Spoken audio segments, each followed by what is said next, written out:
stand tall with manners, cross my heart with hope in sight. Here comes freedom in the land of hope and prairie, with liberty. Stick to values in the trends, families gather, let's defend. Hold the line, keep the bond alive. Truth in our vision, in God we make decisions for our dream. True, thrive and strive. Here comes freedom in the land of hope and prairie, with liberty.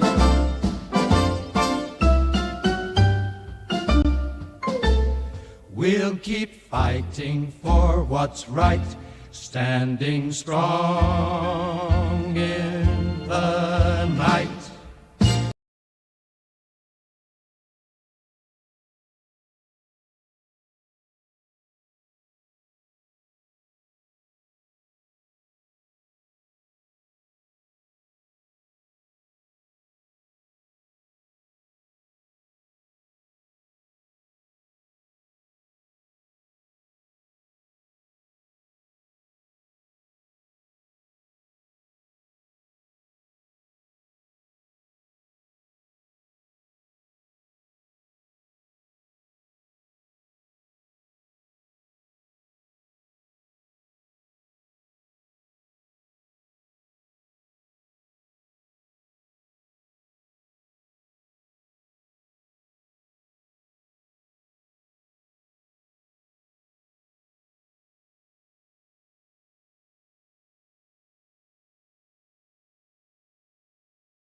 Times are changing.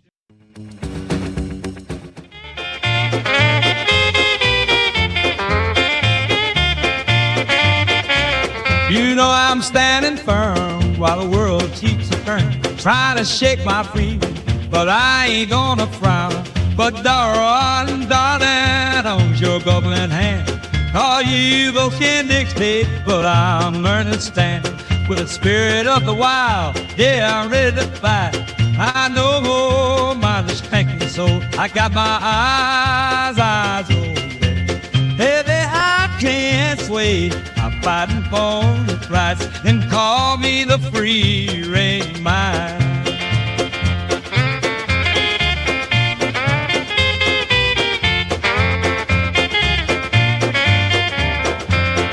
Never gonna waver.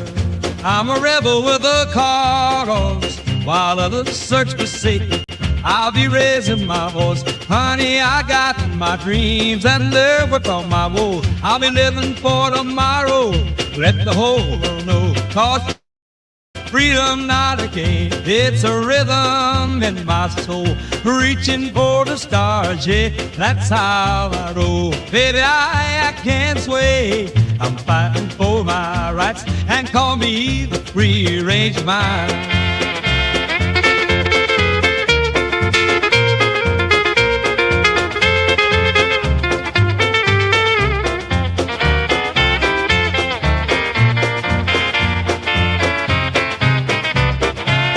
We got a fire burning, and it won't be tame. With every stride and stride I take, I'll always proclaim. Stand tall, stand proud, let the people know my name. In the night we rise, in the morning the same. Baby, I can't sway. I'm fighting for my rights, and call me the free-range mind.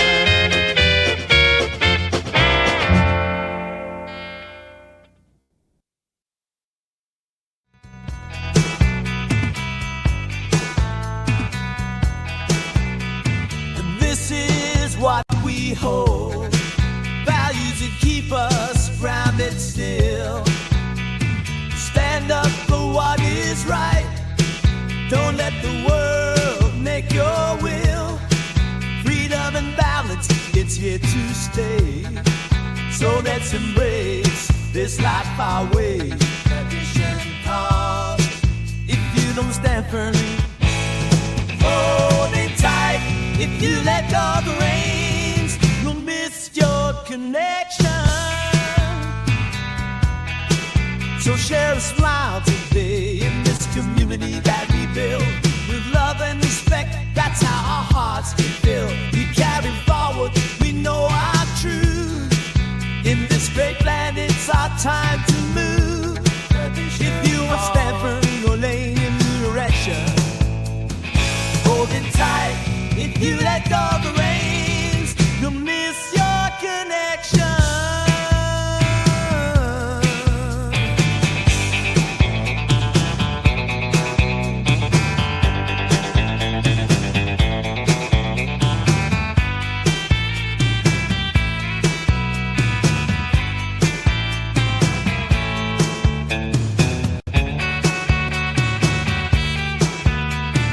Let's hold on to our dreams and cherish every moment. With values intact between us and them, we find our hope. Tradition calls, if you don't stand firm in your lane. Hello everyone and welcome to Culturama. My apologies, we just had a bunch of technical difficulties yet again, but what is in a Culturama stream without some technical difficulties? Let me know if you guys can hear me. It looks like the audio levels are still all good. You may have seen a sneak peek of my helper, my husband in the corner there earlier. My apologies for that. We're trying to launch it, but welcome to Culturama, everyone, and this is Saturday night gaming stream where I pick a game and I play it, and you guys watch me play live, and I could also possibly talk about politics and news. Of course, the Saturday night stream is a little bit more laid back. There is, not much of an agenda here, not much of a schedule, but on Culturama, as always, we try to reclaim the discourse and have pertinent and necessary relevant conversations to hopefully change the zeitgeist in the United States today so we can reclaim traditional American values back into the United States. Everyone, happy Saturday. I hope you guys are having a lovely weekend. I understand the viewership numbers are going to be a little lower today. It's a beautiful day, at least here where I live in Washington State. It's really nice and sunny, but I decided to play the stream and the game with you guys anyway because I love doing these streams. I love talking with you guys, but because viewership is going to be a little bit lower, please, please, please like the stream and share it. And also, please, I hope I'm not frozen here. Also, please follow us on Rumble if you can, okay? So it'd be very much appreciated if you all do that. Okay, there we go. It looks like I'm not frozen. Very well. Please like and share the stream, everyone. And we did manage to get back on Twitter, so also share the link on Twitter if you can. Also, like the stream on there as well. Okay, I see you guys' comments in the chat. So chat, I'm going to say hi in a little bit. I did see I got 2 donations in already, which is sick. That's a great start, right? So thank you so much, you guys. So let me read the donations off. And yes, today we're going to be playing Darkest Dungeon. This is not a game I've really played at all in the past. I practiced a little bit last night. So I'm going to be really going in cold, just cold, you guys. Okay, so let's have fun with that. Someone today on my Twitter said that I'm going to be mesmerizing people with my stellar gaming skills, but that's certainly not the case. If anyone has watched me play before, they would know that I do not have stellar gaming skills. I kind of go along with it as I can. But I see here that we have Nelson in the chat. Welcome, Nelson. Entropy Nomad as well. And we have also AP for Liberty in the chat. Also, welcome you guys. Like I said, let's share and like this stream going forward. It's going to be harder to get people in on a Saturday, but I'm thank you so much that did appear while they could. We have $5 donation from Nelson65 writing, I got the first donation. You did, Nelson, and thank you so much. That, of course, brings us closer to the Leo goal with your donation. Leo can always join us for the gaming stream also. And we have $5 from Entropy Nomad. Second good game selected for today. Thank you, Entropy Nomad. I'm going to get that booted up for us to play here. And Nelson65, don't worry. I see you in the chat writing that your screen changed to a green triangle. That's because my camera wasn't up before I started streaming. So I got it up. It's all good, you guys, okay?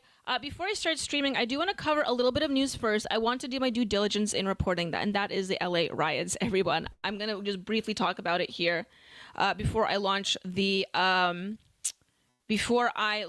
game here. But I want you guys to look at something, okay? Check this out. Breaking, California Governor Gavin Newsom has just announced that the federal government is moving to take control of the state's National Guard and plans to deploy nearly 2,000 troops in response to the ongoing anti-ICE riots erupting across Los Angeles. Tom Homan confirms, yes, Entropy Nomad. Oh, well, they're saying it's protest. I think it's turning into a little bit of riots, as we can see here. Tom Homan confirms that because LAPD is not complying, they're not helping out the situation, the National Guard will be brought into LA. Let's take a listen to this. And like I said many times, these elected officials or these non-government organizations, they can't cross the line either.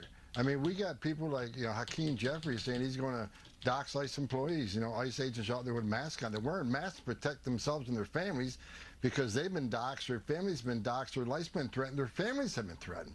I know myself, I had over 1,000 protests. I hope you guys can hear that. I expect as the borders are, but these men and women are putting their lives online every day. They arrested a lot of bad people yesterday and today. They arrested child sex offenders. They arrested people convicted of robbery. They arrested public safety, not only significant public safety threats, but national security threats. They arrested gang members. We're making Los Angeles safer. And Mayor Bass ought to be thanking us for making her city safer. And the term migrant, as Joe Concha rightfully said earlier, they're illegal aliens. There are illegal aliens in this country, and we welcome. We're the most giving country in the world. But these are illegal aliens who committed a crime by crossing this border illegally, then yet committed another crime. Again, yesterday's about a criminal investigation into money laundering, tax evasion, and some of the funds going to cartels in Mexico and Colombia that fund their operations of sending narcotics to this country, killing American people. This is about enforcing the law, and again, we're not going to apologize for doing it. We're stepping up. She says they're going to mobilize. Well, guess what? We're already ahead of the game. We're already mobilizing. We're going to bring National Guard in tonight. We're going to continue doing our job. We're going to push back on these people, and we're going to force the law.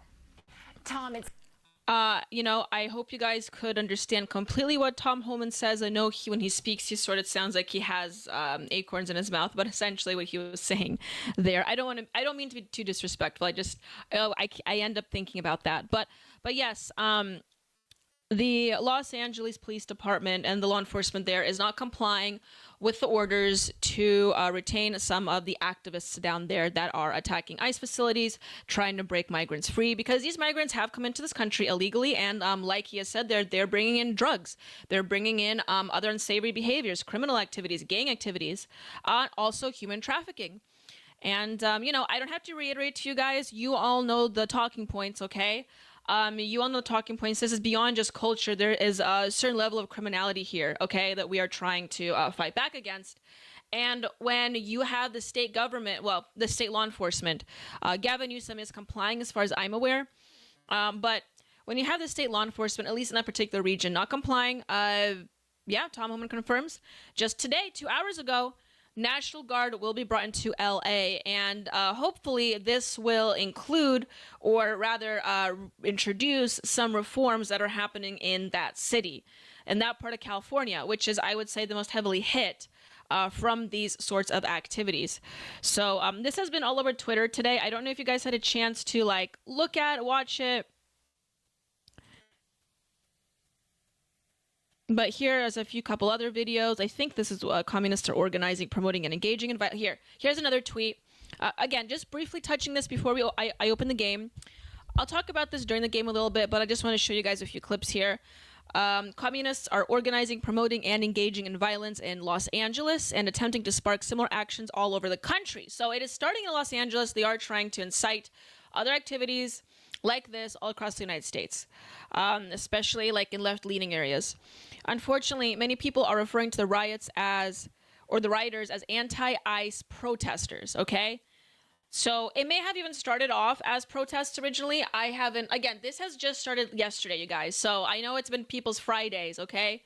I wasn't aware of this yesterday either when it was happening. I just became aware of it today on Twitter. But this was happening yesterday, on Friday evening. And so it may have initially started off one way, but ended up being another. Something tells me, however, they were initially going to be violent from the get-go. The mainstream media and people are referring to the rioters as anti-ICE protesters, or just vaguely a mob, or as far-left extremists, which misses the mark. Tied closely to the Freedom Road Socialist Organization, or the FRSO, Centro CSO took credit for initiating and organizing the anti-ICE protests in LA. The pro-China FRSO runs Fight Back News and was linked to the 2020 George Floyd protests in Minneapolis. They vowed to destabilize Trump's America by making the country ungovernable.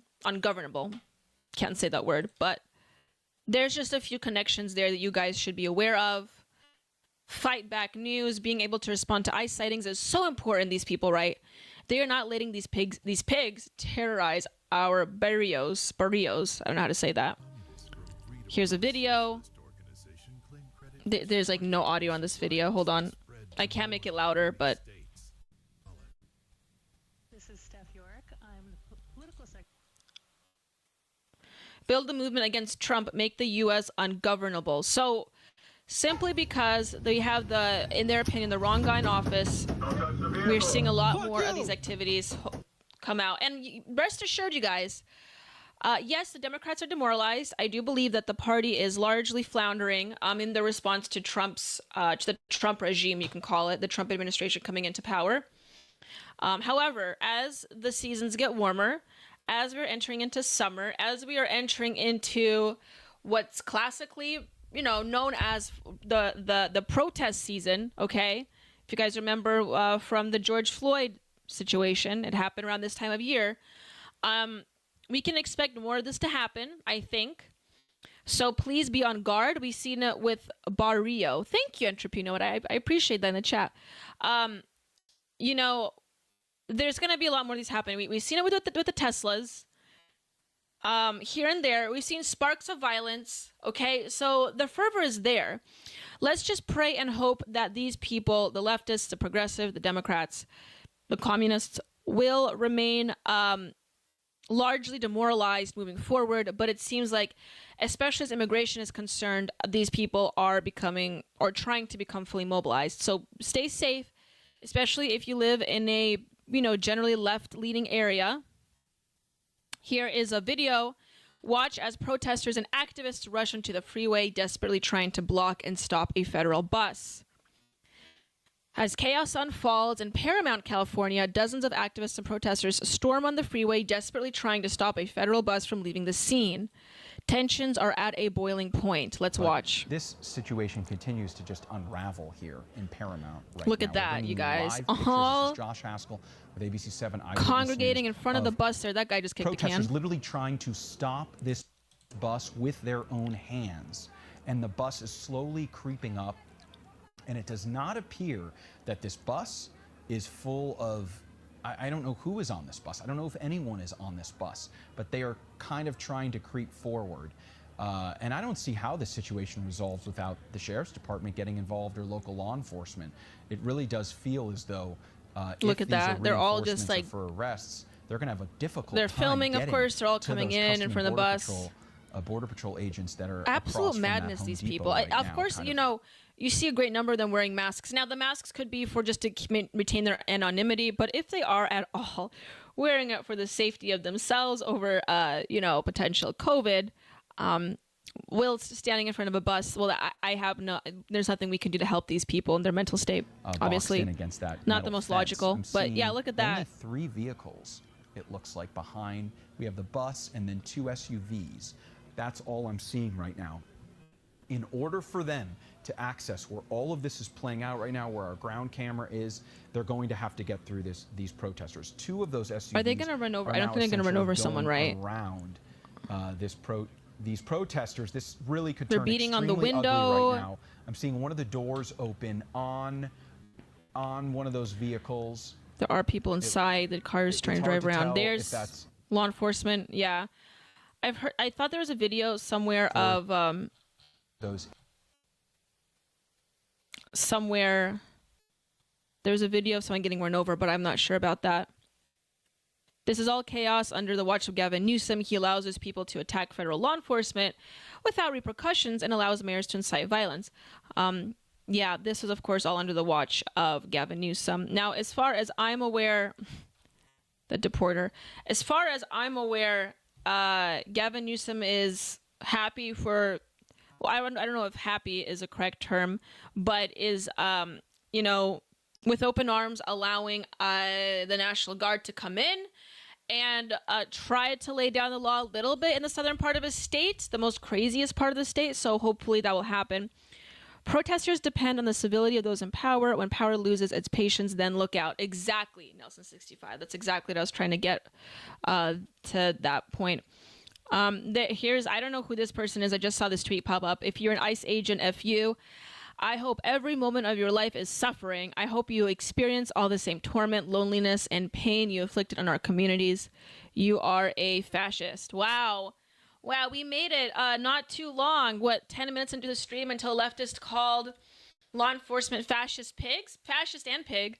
Every bit of the same evil as a KKK member or IOF soldier, you guys.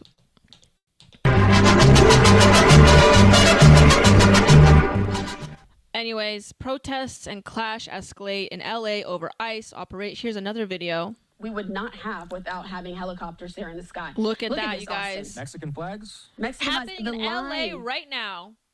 of law enforcement agents there during Insane. this face-off. It appears to be a face-off. Yeah, and it's tough to tell sometime from a distance, but it looked to be the color of... I have also heard that there was pallets of cement being brought in. You know, once again, the mysterious pallets of cement. But anyways, prayers go out for the law enforcement that have to deal with this BS in LA because I understand how crazy it can be. Anyways, well, I don't understand. I wasn't in Seattle during the George Floyd riots, nor was I in Seattle during the Chaz incident. I stayed safe at home. I do not like to be a part of those things.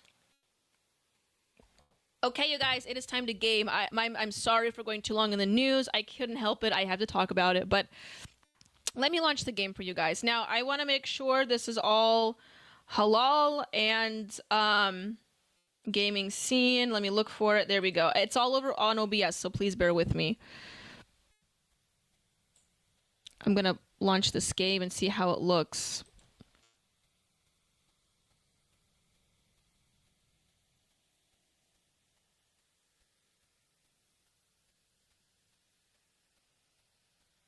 Is it working?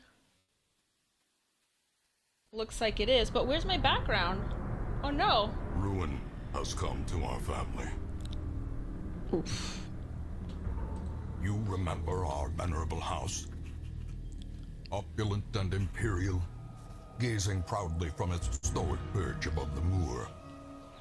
I lived all my years. No, hold on a second, you guys. I need to change my background here. Decadence and luxury. And yet I began to tire of conventional extravagance.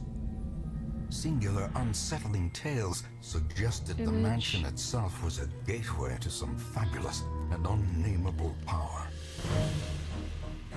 Oh, let's With see relic here. and ritual, I've bent every effort towards the excavation and recovery of those long buried secrets, exhausting what remained of our family fortune on swarthy workmen and sturdy shovels.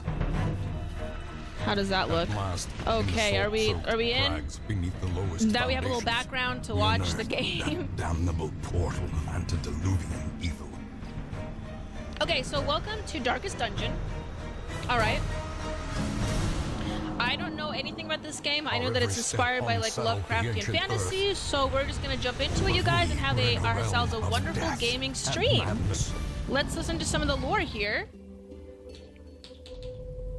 Oh, I guess I accidentally skipped it. Darkest Dungeon, ladies and gentlemen. Culturama Gaming, let's go. So, this is a bit of a darker game. Can you guys hear the audio? You can? Okay, so it's a bit of a darker game. It was explained to me by my husband last night, a little bit about the lore. Again, I don't know anything about the game. So I'm going in virginal, no background whatsoever. We're gonna go in hot and see how far we can get without dying. So you play as, I believe, 4 people, and your main goal is to traverse this castle through occult-like dark beasts and try to survive, not only physically, but also mentally, psychologically, without losing your mind against the dark forces of evil. We can also call these people progressives. So let's go in. I'm gonna start new. So we're gonna name this, gonna turn that off. Okay. We're gonna call this file Culturama.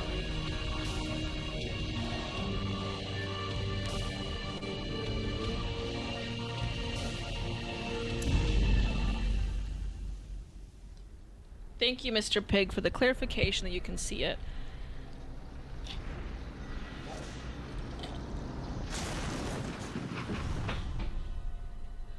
You will arrive along the old road. Okay, the old road. With the stagecoach destroyed and the caretaker gone, you will have to make the journey to the hamlet on foot. Oh no, sweet Entropy Nomad. Oh no, Sweet Summer Child. You start with 4, but end up tormenting, killing way more than that. Yeah, I practiced last night, Entropy, and I only played maybe for like 30 minutes just to get a feel of it. And I only had 4. So, but I was told that you do go through quite a number of bodies there. You have a just like in life, you want to have the lowest body count possible in any aspect. But unfortunately, for a lot of people that isn't the case, and that seems to be the case in this game as well. So, yes, I know this part. To move forward, you click. All right. So this is just a tutorial. Happy Saturday, Grizz Cheese. Welcome to Cultura Gaming. We are playing Darkest Dungeon. So I know this is the tutorial portion. We start with 2 figures here. So we're just gonna go forward. We have to select a room. Brigands have run up these lanes. Keep to the side path. The hamlet is just ahead. While in the hallway, press D to move forward. I'm going to use my mouse because I'm not a keyboard warrior like that. Dispatch this thug in brutal fashion. So we're going to practice hear of your arrival. Fighting this dude. Kill the enemy. I know that part.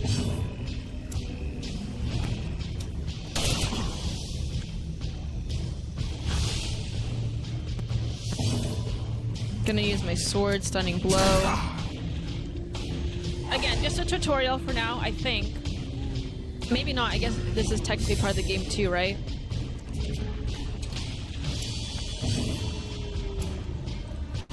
Do I have to? Okay, there we go.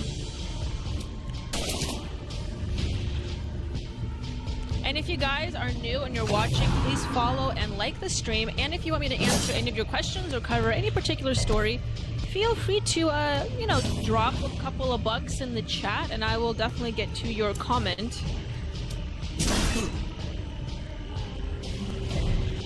He resisted it. Okay. Gonna shoot him. Oh, no, we're gonna stab him. Is broken. Maintain the offensive. Okay, and we're getting the loot. So we're gonna accept that. All right, and moving forward.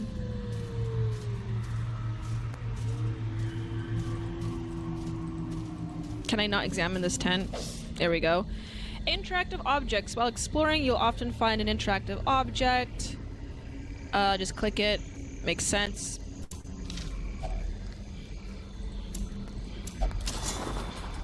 Someone left their valuables in the tent. Leave nothing Many such unchecked. cases. There is much to be found in Especially in these forgotten days with places. this economy, you have to take what you can, right? An ambush. Send these vermin a message. The rightful owner has returned, and their kind is no longer welcome. So I'm playing this under the impression, let me know if that's too loud. I'm playing this under the impression that we are the conservatives. These are the progressives. Not to make this ideological or anything, but as you can tell, these people are rather overweight. This one is, okay? This little one perhaps in a polyamorous relationship. We had the Crusader here up front. 2 white men. I think it's pretty obvious what their ideological leanings are already. Starting off. So...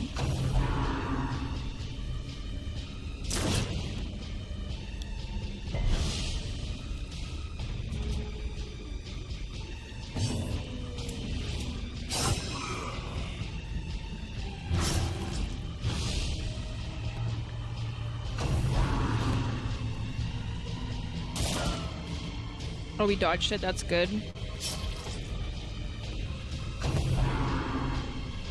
This gameplay is a little slow, but I'll get the hang of it. It is so hot today. It was like 80 degrees where I am. For me, that's hot.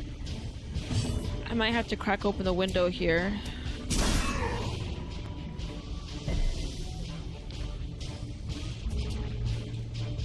Okay, my turn? Yes. Can I get the little guy, or...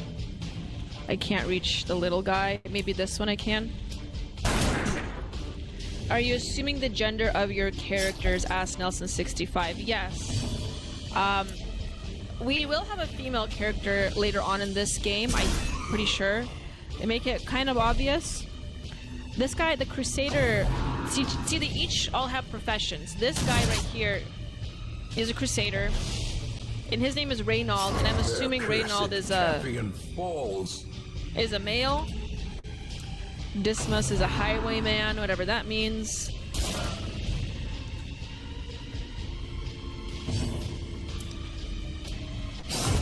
As the fiend falls, But I can tell by their name what their sexuality is. Okay, we have a crest, a portrait, an oil painting.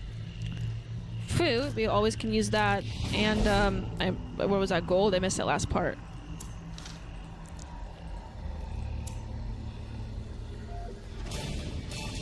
Highwayman is a robber. Is it? Nelson65. Okay.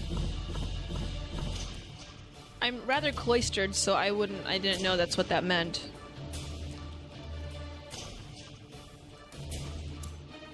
Okay, next. So this is where I think they unlock their personality traits, their quirks. So after defeating or going through a challenge or defeating an enemy, I do believe they unlock certain personality traits.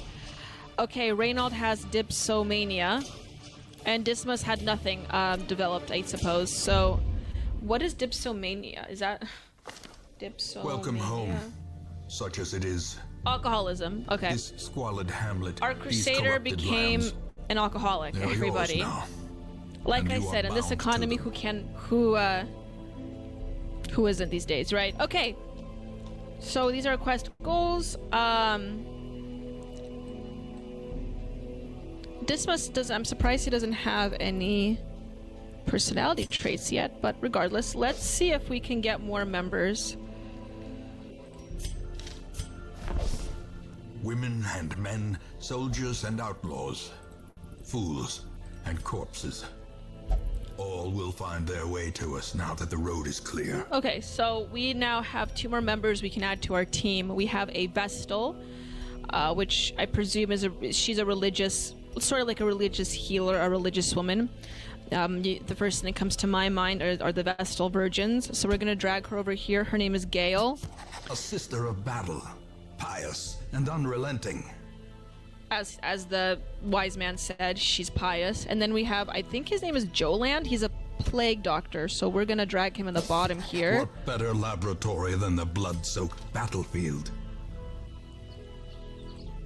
Okay, so now our stagecoach is empty, and I would like to go back. How do I go back? Stagecoach? No. Most will end up here, covered in the poisoned earth. Most will end up in the merciful graveyard. oblivion. Very pertinent. Okay. Trinkets and charms, gathered from all the forgotten corners of the earth. We only have $5,000 here, so I'm not gonna pay for any of these items. All right, we have a mission, so we're gonna embark. Embark in the bottom of the screen. We're gonna embark on this. Wait, what's this? In time, you will know the tragic extent of my failings. The Ancestors' Memoirs. I'm gonna skip that.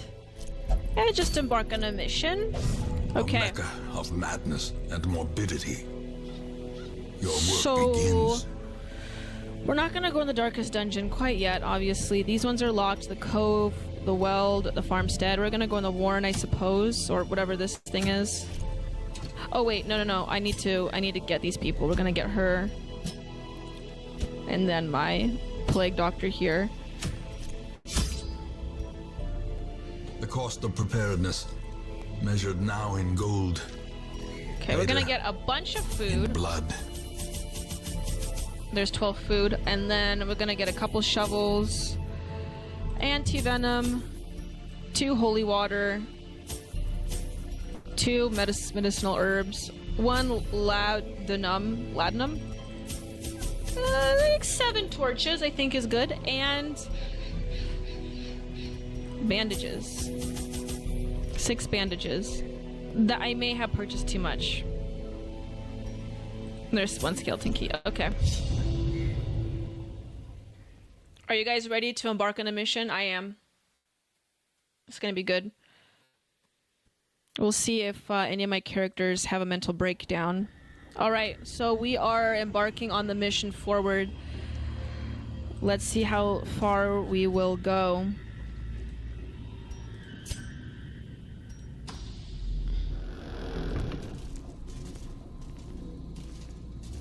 So far, so good. Nothing too crazy. Oh. Can I interact with that? No? Yes. You salvage an unburned torch. I got way too much, said Mr. Pig. Well, I'm trying to be prepared, you know? It's like when I go out on a hike. I want to make sure I have all the snacks at my disposal. Because if I don't have enough snacks, I get pretty grumpy. And I don't want to be grumpy playing this game. At least I don't want my camp here to be grumpy. Hey, who do I start with? All right. Be gone, fiend. Oh wow, we already killed him. That was easy. Plague Doctor time. Disorienting blast. Let's go.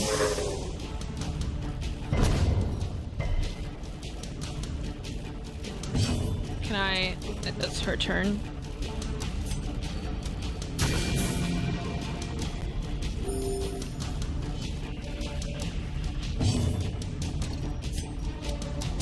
Confidence surges as the enemy crumbles. Okay, is that it?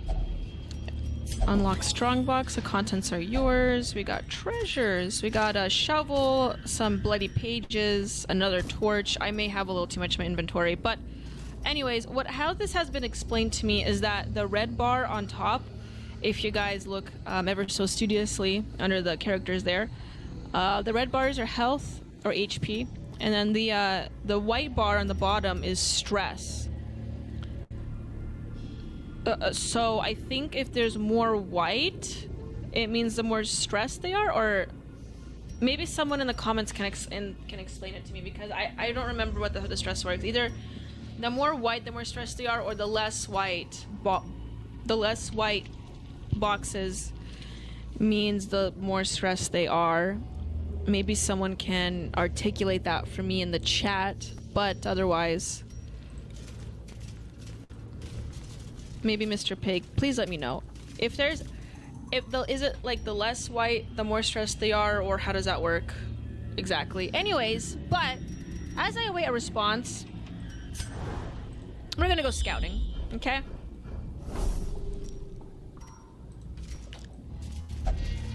Select a destination. I did.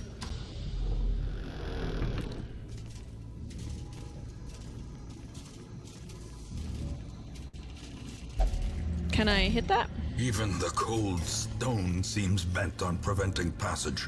If the white bar fills, they have a breakdown. Okay, so yes. So people that are unaware of me playing know what this game's about. The more white on the bottom, the more stress they get, and if it fills, they have a mental breakdown. An experience I'm sure a lot of us can relate to, especially in recent events. Okay, moving forward. Wait, she said something. I forgot what I didn't read that. Whatever.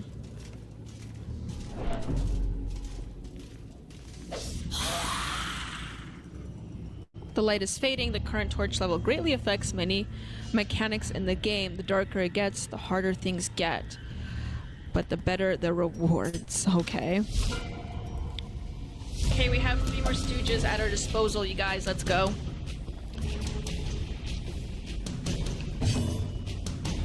So, let's see. I'm gonna use Disorienting Blast for this top guy there.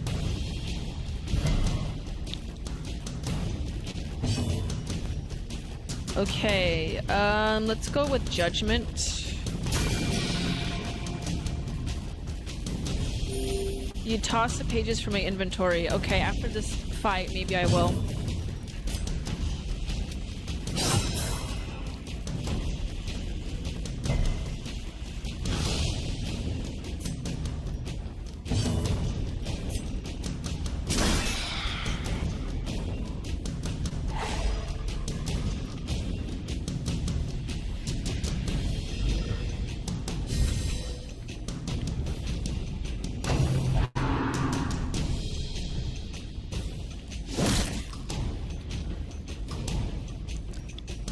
Okay, next.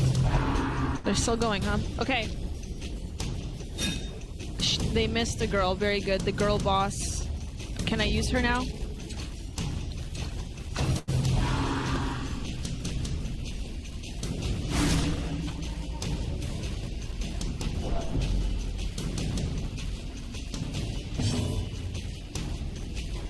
Okay, Dismas, let's go. Do your magic.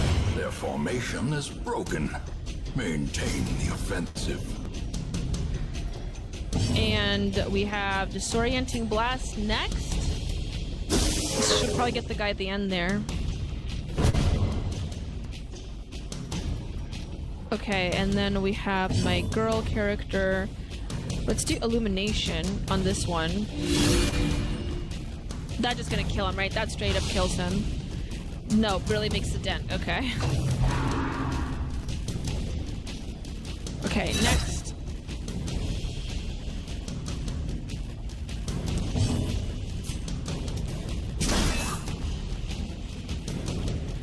Oh my gosh, it is. I'm sweating. I am sweating, and this is good news. This is a call for a very hot summer. I remember we had a heat wave here in Washington State a couple years ago. Never again. I really hope it doesn't happen again.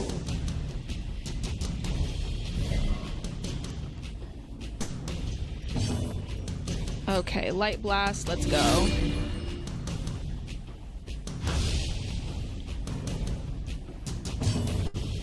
And then open vein. Kill his ass, yes. Onslaught. Killing corpses Destroy isn't... them all. No remorse given. Not difficult at all. Press this advantage. Give them no quarter. Okay, we have... As victories mount, so too will resistance. Correct. We have gotten medicinal herbs, jade, and more money. I was just told to toss some pages. Unwanted attention. So that's what I'll do. Can I... How do I toss it? Do I, like... How do I toss it? I don't actually know how to do that.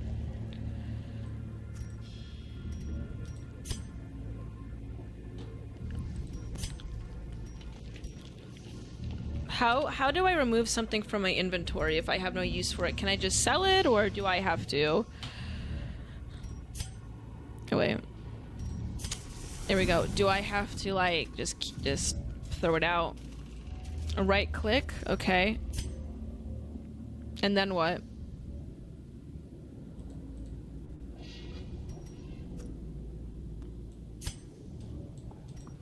I'm right-clicking the pages, but nothing's happening. Mr. Pig at it again with the very helpful tips on playing the game. Drag it out of the box. Well, I am, but nothing's happening, so... Yet again. I'm just not gonna listen to Mr. Pig because last time I did when I was playing Hollow Knight, it didn't go very well, so I'm just gonna go with my instincts on this one. Okay. Moving forward, let's see what else we got here. Do I have to... Oh, I have to look at the map, don't I?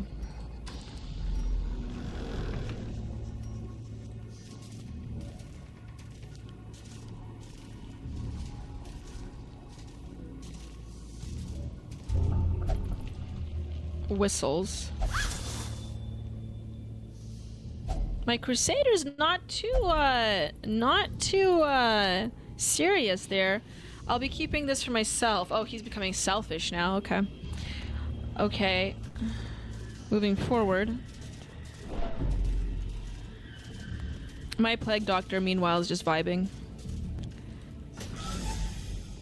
If I were any of these characters, I probably would be the Plague Doctor or the Vestal. Perhaps the Vestal would be most likely, but I'm not saying that because it's the only female. I'm only saying that because... I don't know, I suppose I fit in that archetype, right? But Plague Doctor would probably be a close second, if you know what I'm saying. Pistol shot.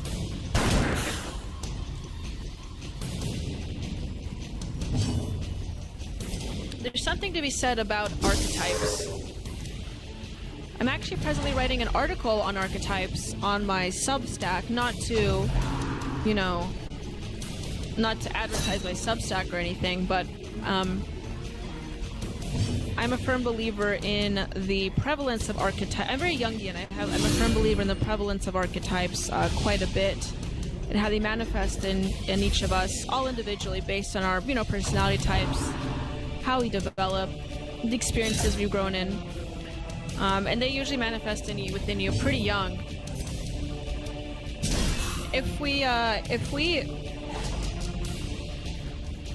If we fashion our public education system accordingly to our archetype, I think the world would be a better place, frankly. What archetypes, you may ask, they may be? Well, that certainly is a conversation, right? But I would say that religious figures of the past are indicative of these archetypes. You know, you usually have the sun god, you have the god of the crossroads, or language. They're prevalent within every culture. On the female side, on the feminine side, you see it similarly so as well, like the goddess of beauty and sex versus the goddess of usually more cloistered endeavors such as study, warfare. Of course, you have Athena, you have Sekhmet in ancient Egypt. Or you have the Aphrodites or the Persephones, or the Hathors or the Isis. Notwithstanding the Madonna whore complex, of course, which you also see in many cultures, but that's beside the point.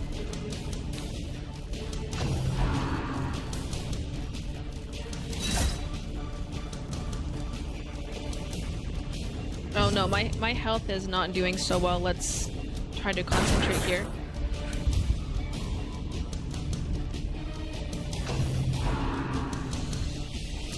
Okay, let's see. Oh, Mighty Isis, says Nelson65. I do have a certain theory about this. As far as the feminine archetypes are concerned, I already had the article up on that one. I'm presently writing one on masculine archetypes, and that one is a way lengthier subject. As the fiend falls, fortunately or unfortunately, how you look at it. But can I heal? There we go. Wounds of war can be healed. We need the Plague Doctor. I can't. Never hidden. But within the feminine archetypes, I made the 4 quadrants. I think everything can be laid out in quadrants. I'm a firm believer in the number 4. It's a foundational piece and element of all of the physical realm that we live in. If you look at the Kabbalah tree, the tree comes from the number 4. The number 4 is the number of the 4 corners of the earth, all the foundational elements. within ourselves and within the world we live in. You have the 4 elements as well. And if you look at the political 4 quadrants, everything, what I'm trying to say is everything can be encapsulated and encaptured within the number 4. So there are 4 main archetypes for both sexes. Of course, it becomes more complicated than that forward, but if you really want to simplify it, there are 4 temperaments that we all fall under. And I think Aristotle first coined this with the 4 temperaments. Be wary. And funnily enough, I'm playing with 4 characters here. Dizzying fall.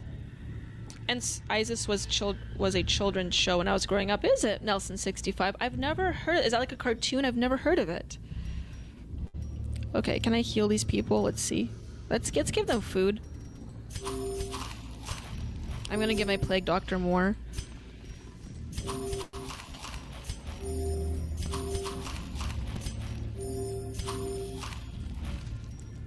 But for the 4 stages of matter, solid, liquid, and gas, and no, exactly, entropy, there you go.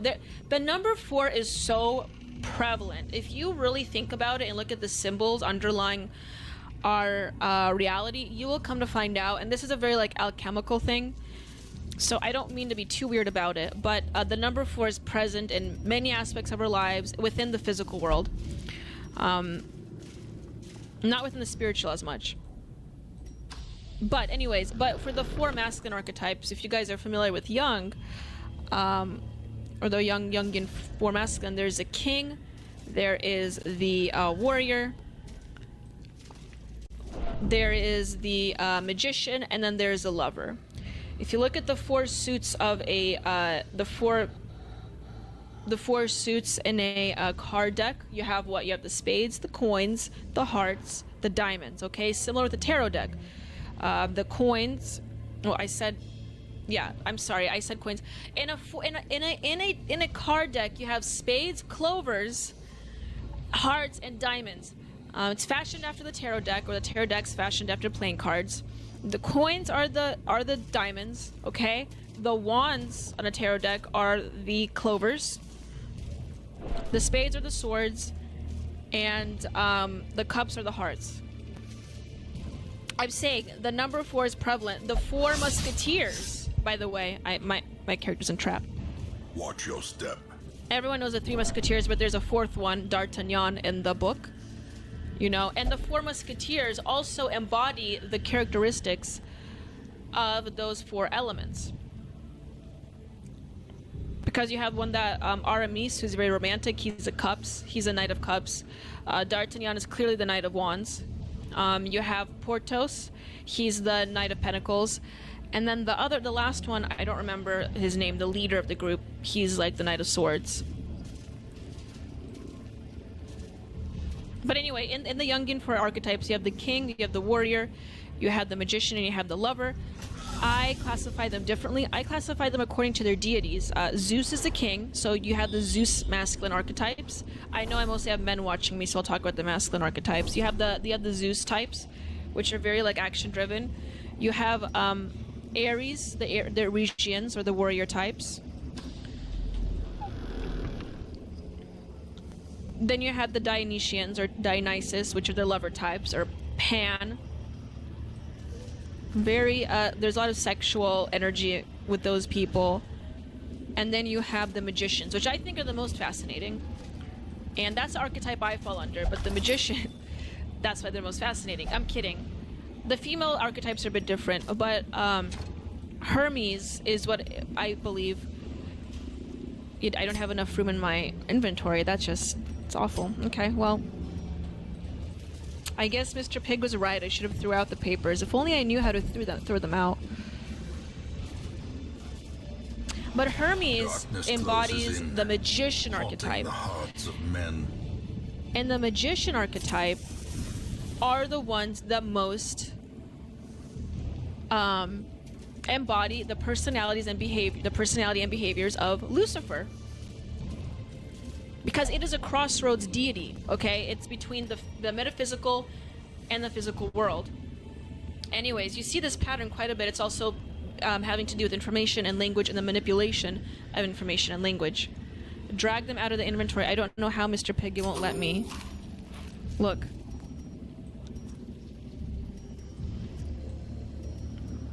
I am dragging them out, but it's not letting me.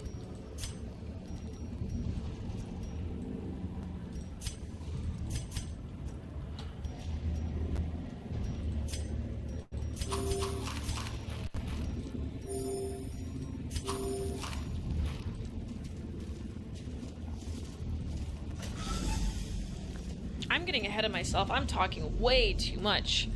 Mr. Pig, I'm pressing on, for instance, I'm clicking the citrine with the left and I'm dragging it out, but nothing is happening, okay? So I can't not do anything about it.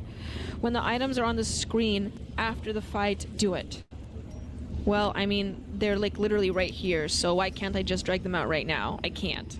So, do I have to go to the Hamlet to do that? Do I have to go to the Hamlet to dispose of these items? You might want to use a torch? Okay. I had a torch, but we'll use another one. Oh wait, where's my map? Did I explore everything?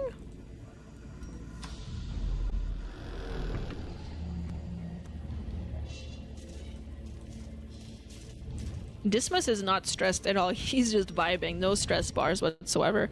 Oh, my healer is a little bit stressed. Can I give him something that will... I fed him multiple times. Can I give him something? Surely the holy water won't do anything, right? Nothing. No, when the loot pops, you can swap the papers with the loot. Oh my god.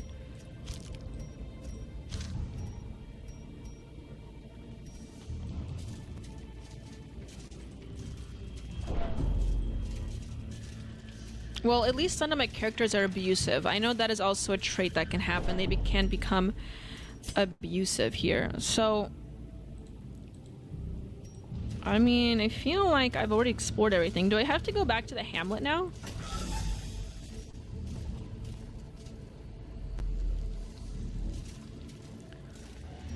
Oh, explore 90% of the rooms. Well...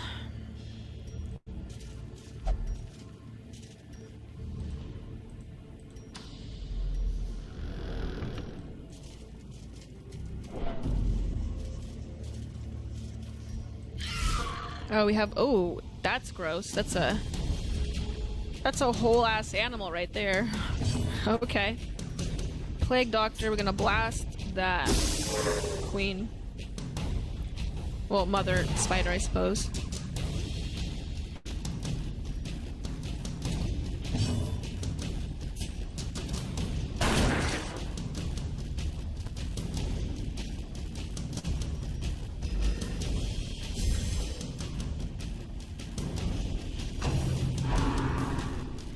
One thing I will say about the gameplay is that it is rather slow. I wish it was a bit faster. I wish the reaction times didn't take like a whole 3 seconds. Other than that, I'd say this game's pretty fun, actually. Like, it's user-friendly. It didn't take me a long time. It may look intimidating, but it really isn't. These larvae are really easy. These larvae are really easy to kill.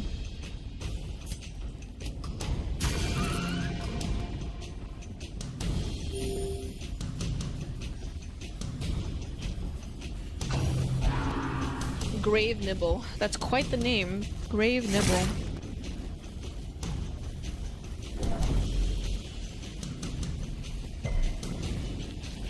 Okay, next, my turn. Crusader's turn.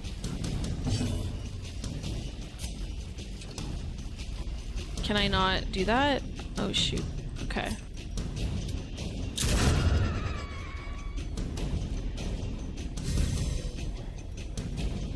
My Plague Doctor is not going to make it out of this without losing his mind, probably. Back to the pit. I feel like I should go back to the Hamlet. Success so clearly in view. Can I go back to the Hamlet? A trick of the light? Oops, no, I don't want to abandon the quest.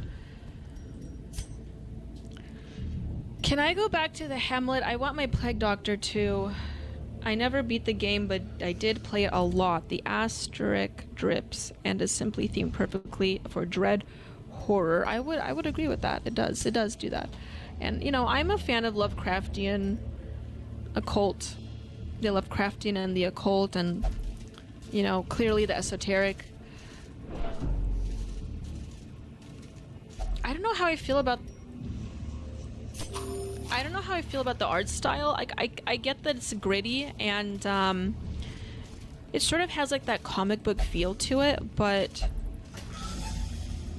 I don't know, I feel like I would personally have benefited from a different art style. Just me. But I know that I know that perhaps the art style has its own charm for a lot of people. You have to beat the mission to go back or suffer big costs. Okay. Well, fair enough. That sort of explains life, right? I mean, you want to quit. You want it to end, but it just doesn't end. You have to finish the quests. Many such cases. I would attest to that. I feel like I'm going in circles, though.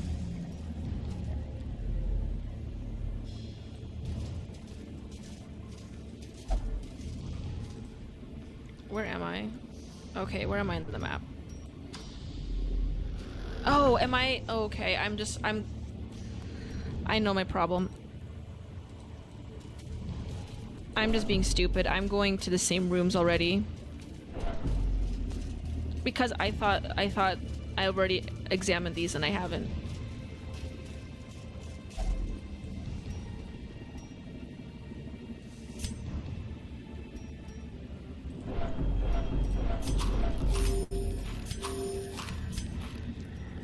Sorry, Dismas, you're gonna starve, buddy.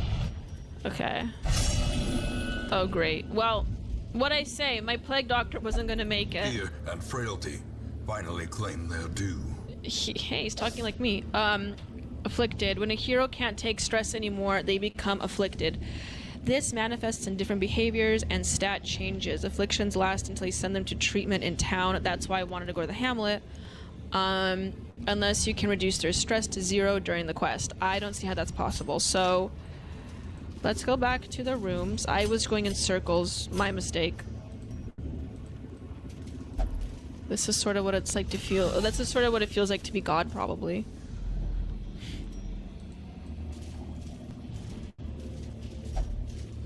Can I go here? No? Here we go.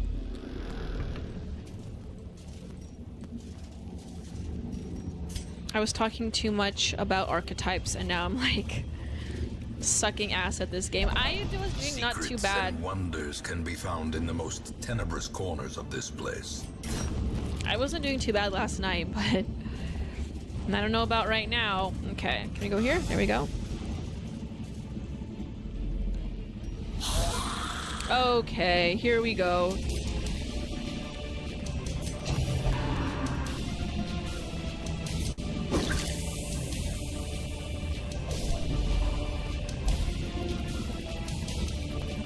His stress is building. Kill. Nelson just wants blood. Kill him. Kill the stressed one. Kill him, Daniela, please. I need to screenshot that.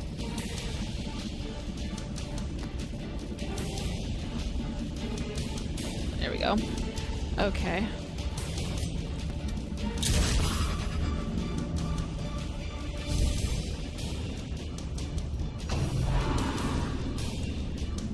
Okay, next. How quickly the tide turns.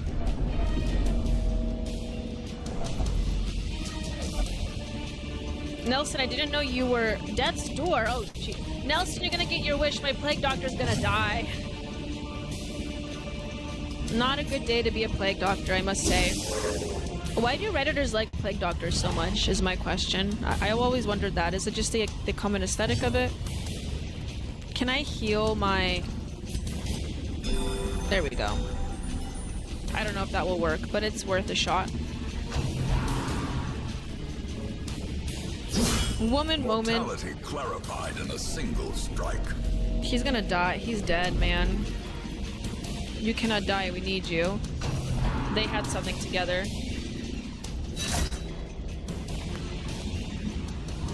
injury and despondence set the stage for heroism or cowardice.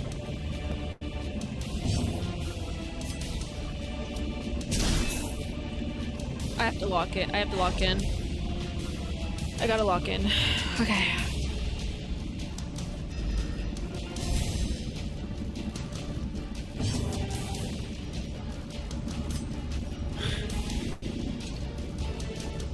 Can I do that? No. Here we go.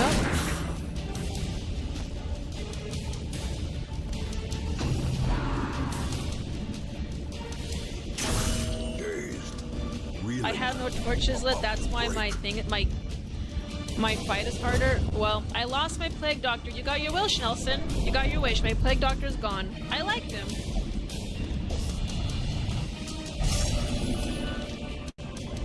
My crusader, my based red wing, The shadows whisper of conspiracy. red-pilled crusader is paranoid now. What a surprise. And she's hopeless because she lost her friend.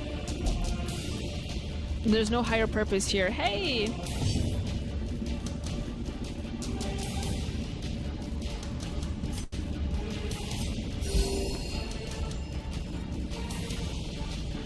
I was with my son at church camp this weekend. We saw a demonstration of a horse breaking. It was a measured experience of applying pressure and consequences to the animal to gain trust, unlike this game where pain is a true teacher. I hope you had a great, it sounds like you had a good time at that church camp, Entropy Nomad. I know that you were gone last weekend, so thank you for joining today.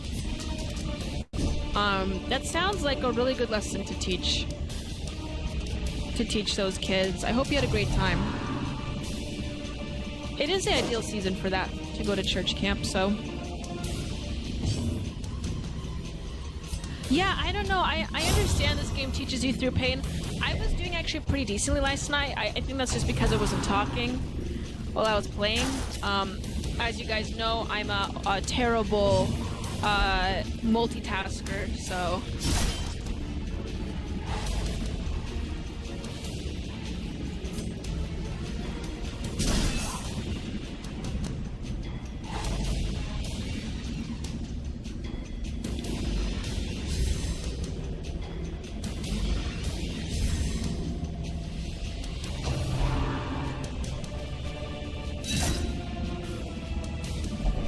At the very precipice of oblivion. Is this my last battle? Shoot, I can't help him either, can I? Can I go? No.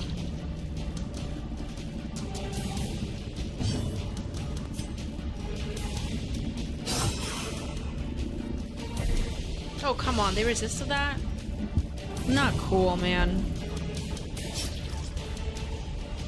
She did not just...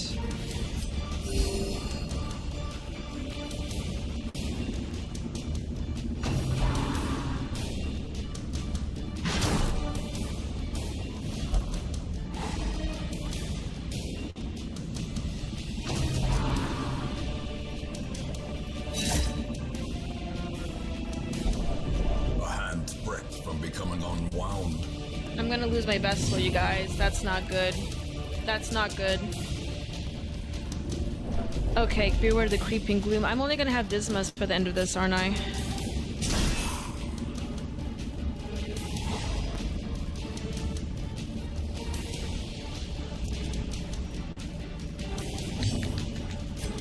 Come on, just die already. Like, the thing is, he has a shield. That's my problem.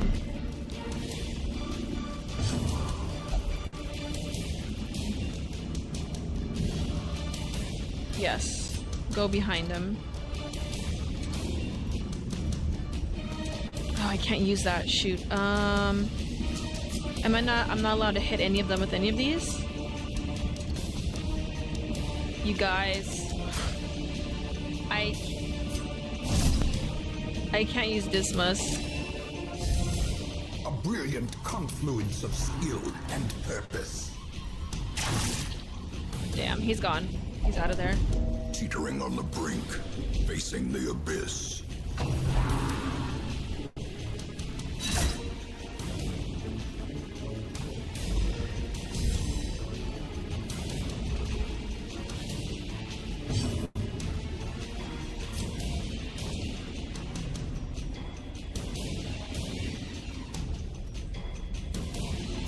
Dismas can't use any of these? Do I have to skip my turn or like... Damn.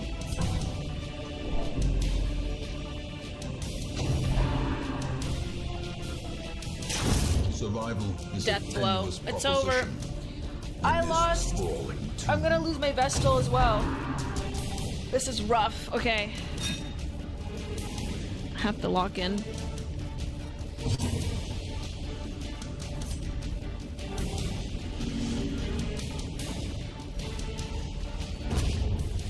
Oh, I have to attack the bodies. Thank you, Mr. Pig. I forgot about that.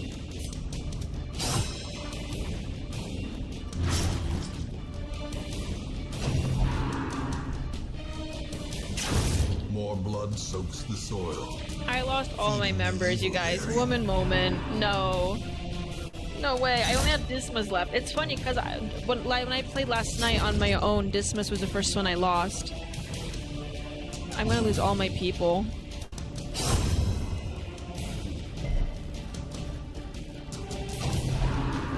It's over. No!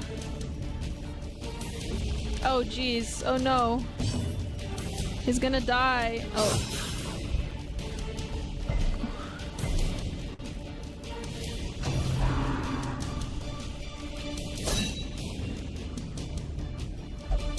As life ebbs, terrible vistas. This is why we cannot have nice things, says Entropy Nomad.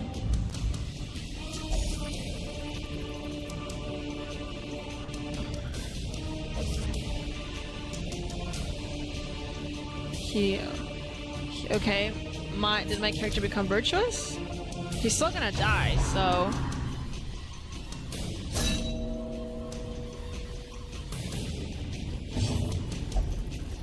I feel good. Something bad will surely happen momentarily. Okay. That's the spirit.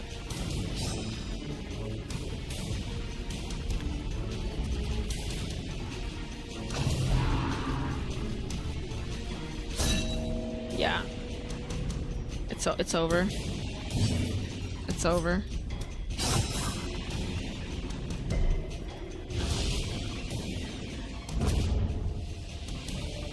Come on, come on. Come on, come on, come on, come on, no. No. I'm barely gonna make it. I mean... Foolish horrors. Can I go to the Hamlet? Thank you. Yeah. The game, even the game knows, like, yeah, she can't do the rest of this on her own. She needs to go back to the Hamlet on this one. Well, I got all that money.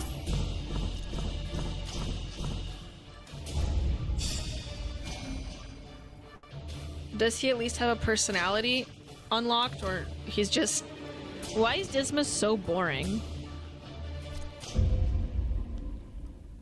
Well, there you have it, you guys. That's what happens. Banners fly, and the corpse wagons stand at the He doesn't have ready. any quirks, though.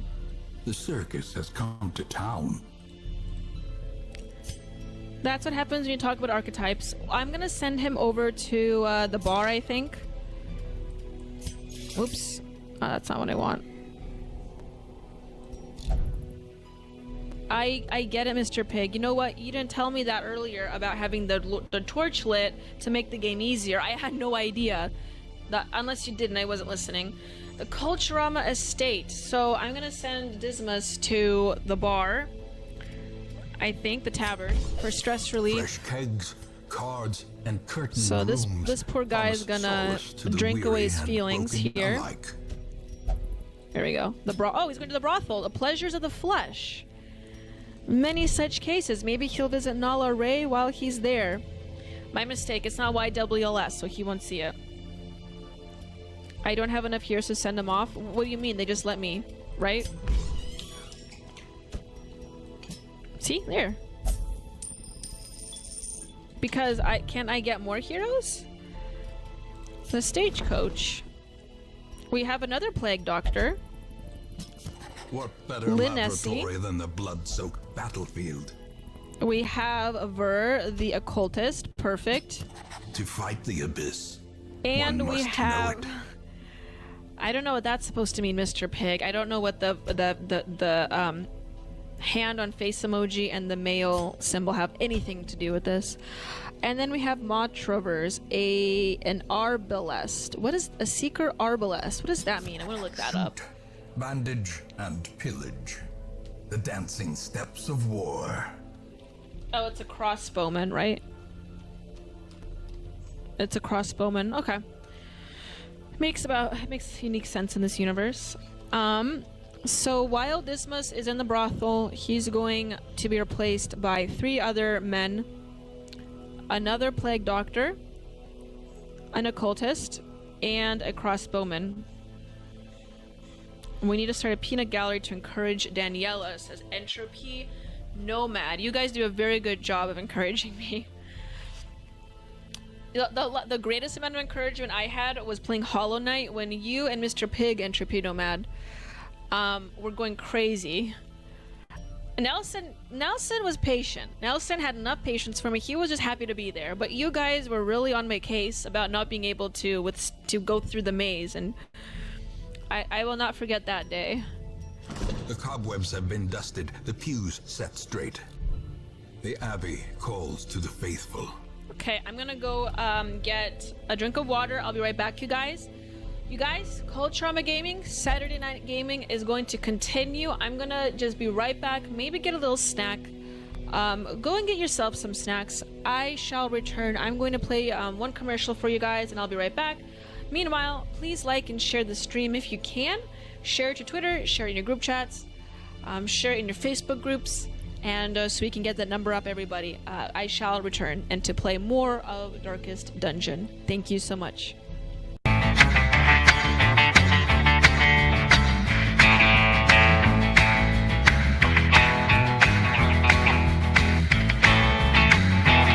Well, here comes Daniela like Marilyn with a twist. She's got a master's degree and a style you can't resist. On Culturama, baby, we're shaking up the scene. So hit that like, make it click, you know what we mean. Like and subscribe, come on, don't delay. With Daniela at the helm, we're leading the way. It's Culturama, taking back tomorrow today. You have to force behaviors, and at BlackRock, we are forcing behaviors. Mao ordered his citizens to throw off the 4 olds. Old thinking, old culture, old customs, and old habits. So, your whole life went in the garbage overnight, no biggie. And those who resisted were attacked by an army of purifiers called the Red Guard, who went around the country putting dunce caps on people. Yeah. Who didn't take to being a new kind of mortal being. If you don't force behaviors, whether it's gender or race or just any way you want to say the composition of your team, you're going to be impacted. Well, things haven't been so sweet for Ben & Jerry's after the company posted an anti-American tweet, a few of them, on the 4th of July. The ice cream makers declared the United States was founded on stolen indigenous land. Well, someone should tell Target that, because they're now selling swimsuits with tuckums in the women's section of the store. And they even have a line just for kids. Yeah, we're going to reach out to Ben & Jerry's and ask them how they can live with themselves as they operate a multi-billion-dollar company on stolen land while declaring other people give up their so-called stolen land. This is the child section. This is literally the kids section. I'm next to a literal onesie that says whatever the hell that means. We have Glad You Came Out, and I'm so happy that you're queer. In the kids section. Are you kidding me? I'm sorry, but pride and toddler don't belong in the same sentence. Good news! Starbucks will offer its workers reimbursement of travel expenses related to accessing abortion and gender-affirming procedures. Kyle Rittenhouse was seen wearing a Black Rifle Coffee Company shirt, and they wanted to distance themselves from that individual. Key employees at the company also were donating to Democrats. Hafer doubled down on throwing many in his base under the bus, describing them as racist and a repugnant group of people.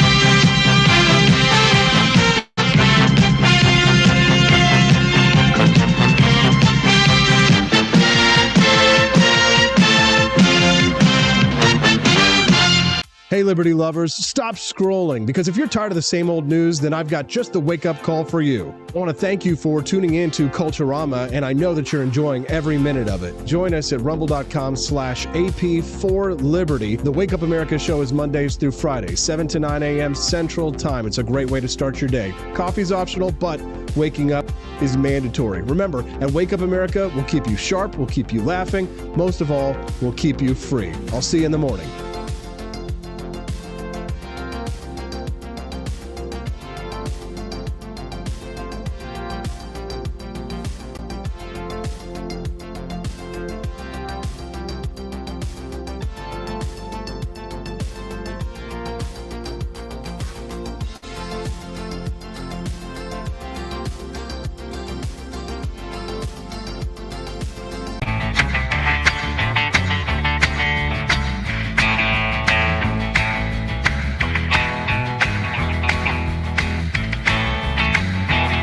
Well, here comes Daniela like Marilyn with a twist. She's got a master's degree and a style you can't resist. On Culturama, baby, we're shaking up the scene. So hit that like, make it click, you know what we mean. Like and subscribe, come on, don't delay. Okay, welcome back. Oh, my hair's stuck in my face. Welcome back to Culturama Gaming, everyone. Welcome, welcome. I am playing Darkest Dungeon. Welcome, Laissez-Faire Bruh 76 to the chat. So good to see you. You never will guess what I had for a snack. 2 tablespoons of Nutella, exactly. Yes, we need that sugar repeat maxing today, everyone. For those that don't know what I'm referring to, I'm referring to Ray Pete, okay? I took a little bit of a headache medicine. And if you are curious as to what this lovely mug is in my hands today, you can actually purchase this at the Culturama shop found at the ap4libertyshop.com. And all you have to do is search Culturama Collection and you will find this lovely mug, which you can buy a bag of coffee at the same website to drink from. And on this mug, I don't know if you can see it, but that's a picture. That's a picture of me on the mug. It won't focus. That's okay.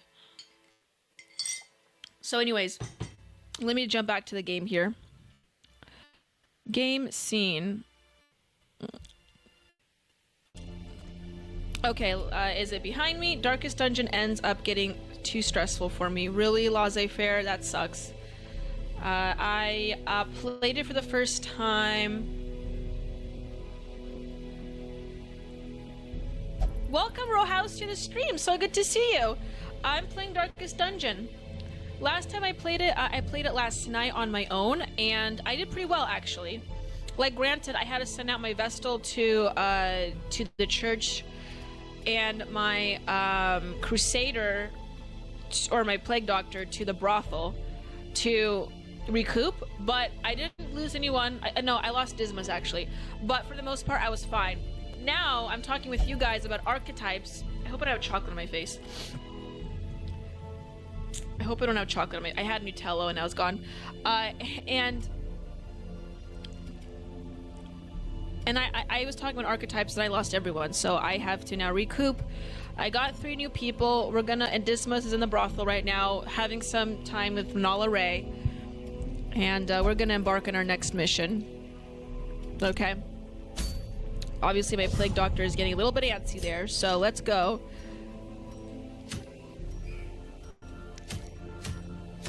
What's this? Can I go? Explore. Party roster. We'll have him in the back. Oh, whoops. I don't have a full crew, so I'm just gonna have to wing it from here.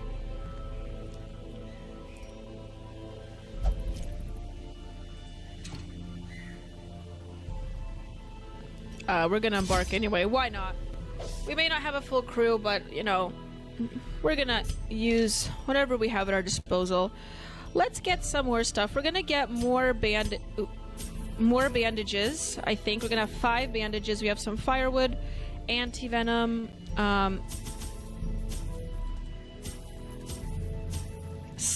8 torches, bunch of food. Okay. What's this? Food, and medicinal herbs. Shovels. Okay, we're ready to go. Speaking of Ray Pete, I am incorporating some of his practices into my diet, everybody. Does that shock you that a right-winger is trying out Ray Pete? The halls of your lineage once familiar. Now, I will say, what he's talked about aspirin does hit home for me. Now, I'm not big on fad diets, okay? I'm very skeptical about those things. However, ever since I started incorporating aspirin in my weekly routine, I do believe that my inflammation has gone down to a degree which I can actually like function and think clearly. I really do. I really am a big believer of the aspirin. I found the Ray Pete website yesterday, and I found another archive with all of his essays in it. And I'm sure he's gotten some things wrong. Like, I think that the intense focus on dairy and sugar may be a little much. I think some PUFAs or polyunsaturated fats are fine for you. Like, I'm a firm believer that avocado is good for you. But, oops. Once again, I'm talking too much and not playing. But I do think he's gotten some things right, and one of those is aspirin and the frequent use of aspirin. Of course, I'm not telling anyone to use aspirin every day. However, since I started using aspirin, it certainly has helped alleviate a lot of my symptoms, like mood swings and, mood swings. Like chronic pain, aches and pains. I have nerve pain, so I use some of that. Okay, let's see what we got here. That's my is I plague doctor? My plague doctor looks like a female in this one, you guys. We may have a Foyd in our midst. I mean,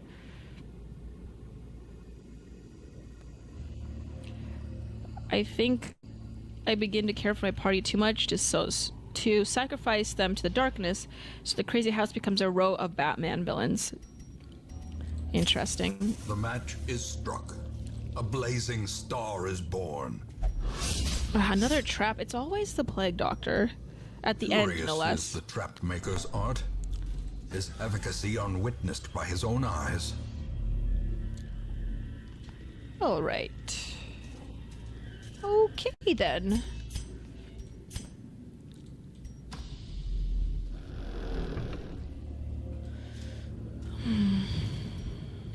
Wonderful. We have 2, 4, 6, 8 larvae there. Maggots, rather. Let's go in for the kill, you guys. Who's ready? Okay, we're gonna do disorienting blast first at the very back.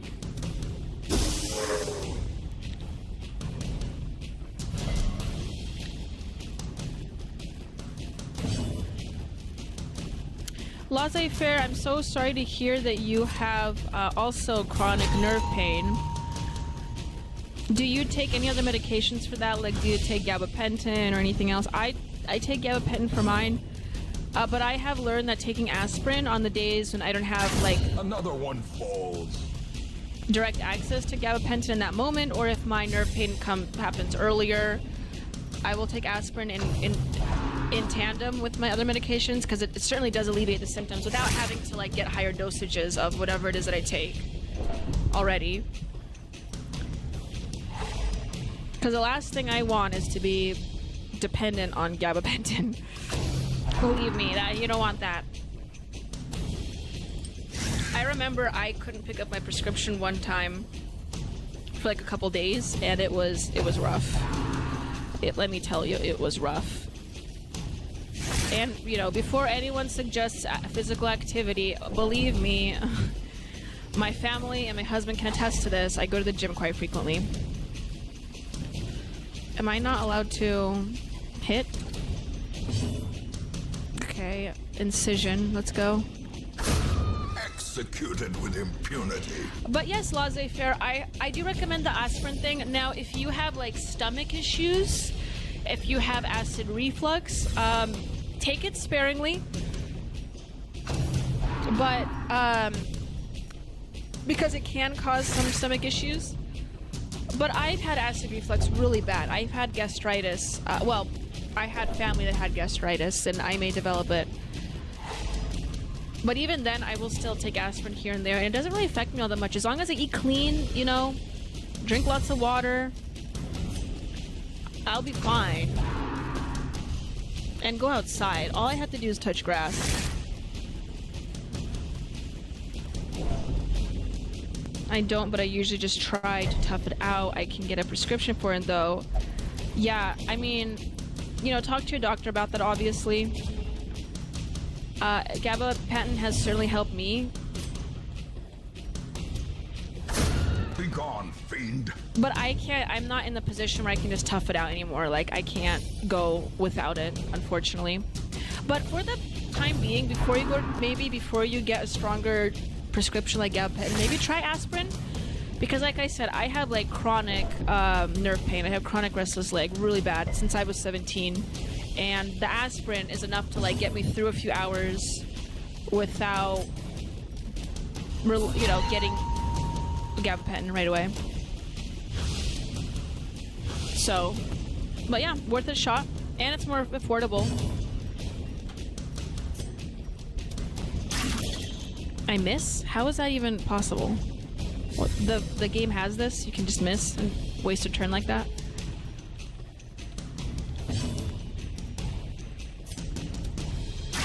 Confidence surges as the enemy crumbles.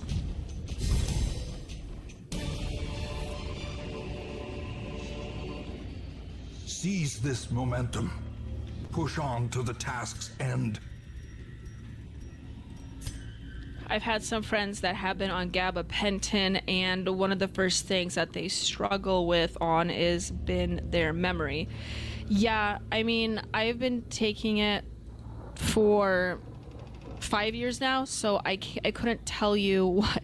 It's kind of like asking a fish if the water's wet, you know? Like, I've been taking it so long that I don't really notice much of a difference anymore, other than alleviating my initial symptoms. But the worst I've experienced on it is just a bit of drowsiness. I've heard it can impact some people more than others. Where am I? Why can't I go?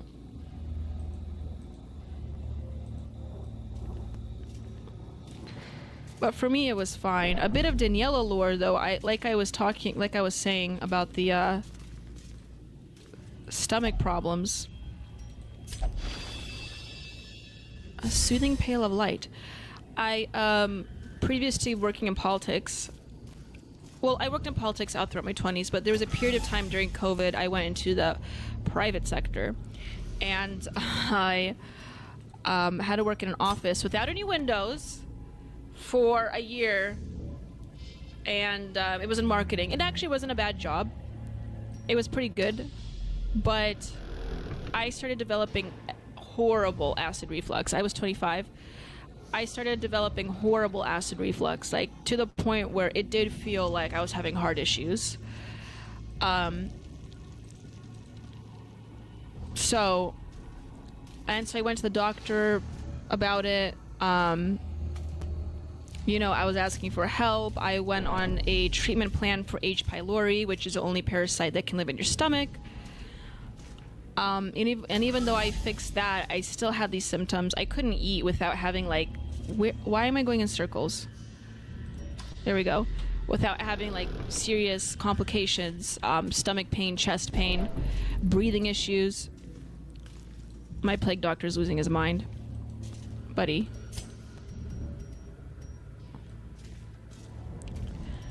And then when I had a job with Turning Point USA, because I was switching back into my field, basically, I started touching grass more. I was out of that office, and guess what? All my symptoms gone. Just gone. Only because I wasn't touching grass enough. That's all it takes. Sometimes you just have to, go and touch grass. When you say aspirin, are you referring to a low dose? I just logged in late. I mean, I just take generic. I don't surpass 300 mgs. 300 is a lot in a day. I might have like 100, I think. The bottle that I just recently got is like a pretty high dose.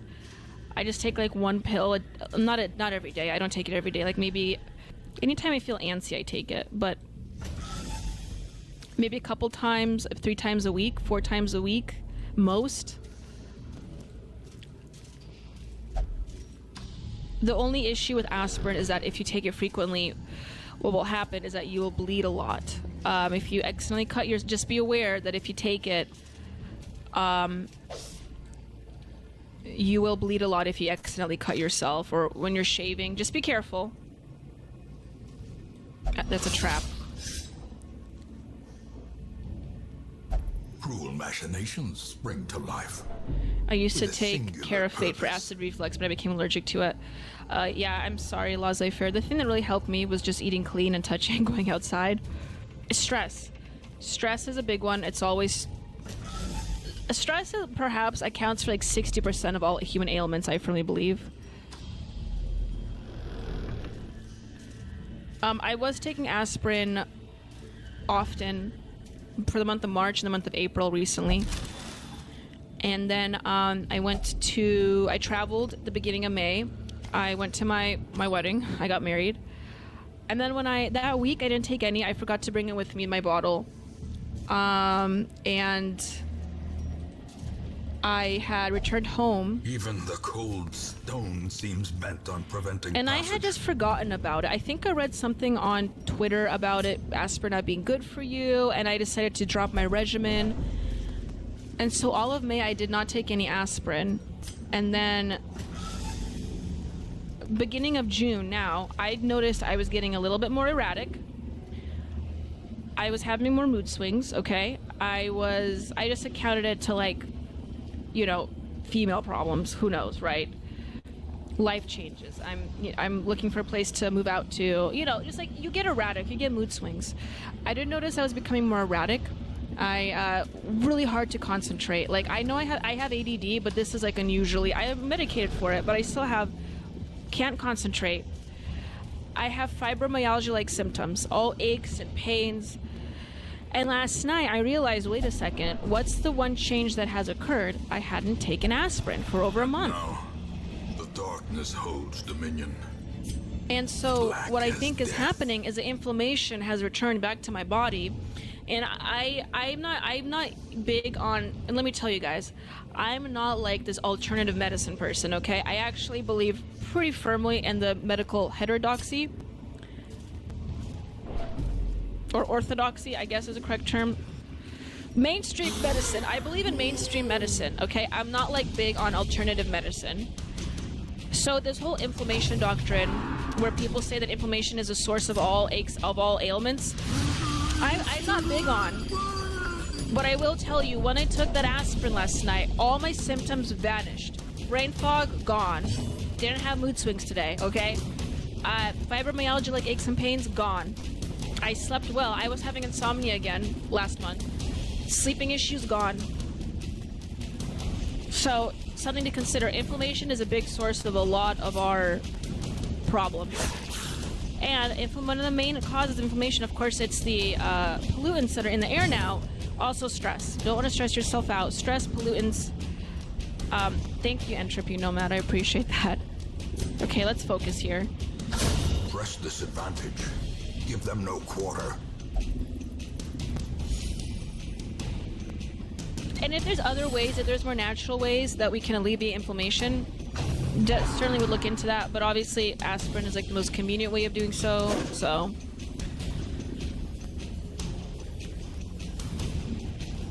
Okay.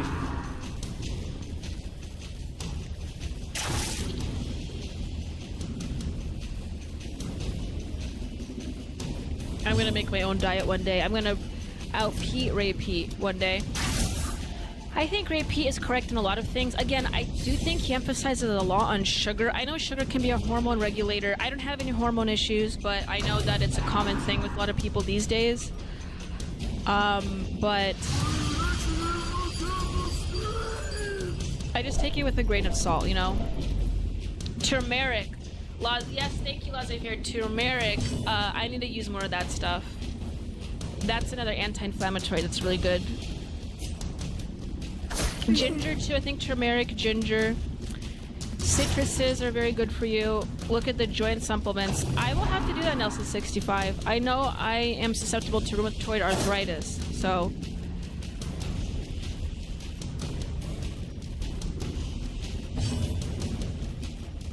I'll probably just get the male vitality from InfoWars, and maybe that will fix everything. Super male vitality. The one thing I can't sell on the Culturama shop are supplements. Not that I would. I don't have any proprietary blends. I want to, shell out, but that's the one thing I can't sell in there is supplements. Nor do I want to. That could be a risky business. But I will say the Culturama coffee, definitely worth your $1. And Ray Pete did say that drinking a lot of coffee is good for you. Good for you. It's very metabolic. Or cowardice. Turmeric. I see turmeric.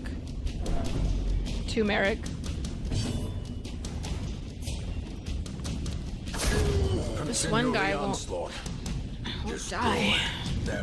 Once again, I have to lock in here.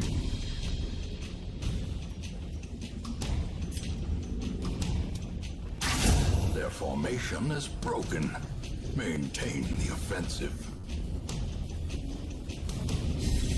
Bruiser 55 black coffee is good. I think coffee in general is good for you. I will highly emphasize that if you are drinking coffee, ideally I would say, and this is what Ray Pete said as well, to have it with an animal fat. Ordinarily this would be milk, of course, because the high acidic profile of the coffee, especially if it's the first thing you take in the daytime, isn't too good for you. It dehydrates your skin as well. Best to take it with an animal fat, such as milk. Also neutralizes it, and your body will process it better. Milk, sugar. But the rule of thumb, of course, is to drink a few cups of water before you drink coffee, just so you won't overexhaust your system. What is this?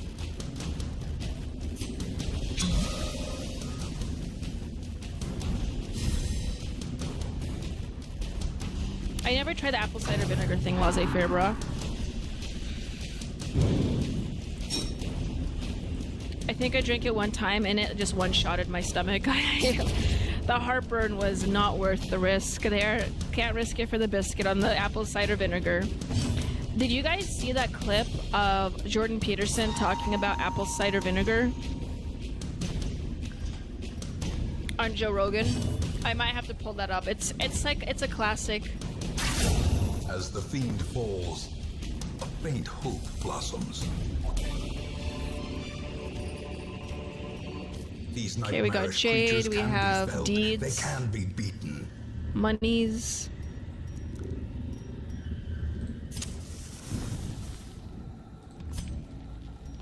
Can I feed them? If you don't know what I'm talking about, so Jordan Peterson has a daughter, okay? We all know where this is going. She's arguably not the most stable person, just like her father. And his daughter Michaela suffers quite a bit from autoimmune problems, which is a serious problem. I completely understand that can affect anyone mentally, okay? And she went on a carnivore diet, which is basically all you eat is meat and liver, okay? And I'm not here to say anything bad about the carnivore diet. I haven't tried it. I have heard that it can be effective. And I do believe it can be effective if you're trying an elimination diet to see where the source of your dietary restriction, when you're trying to find dietary restrictions out. People are out there, they do the carnivore diet for years, and I don't think that's healthy. I think for a short duration of time, the carnivore diet can actually be good for you. Just to, again, it's an elimination diet. Well, anyways,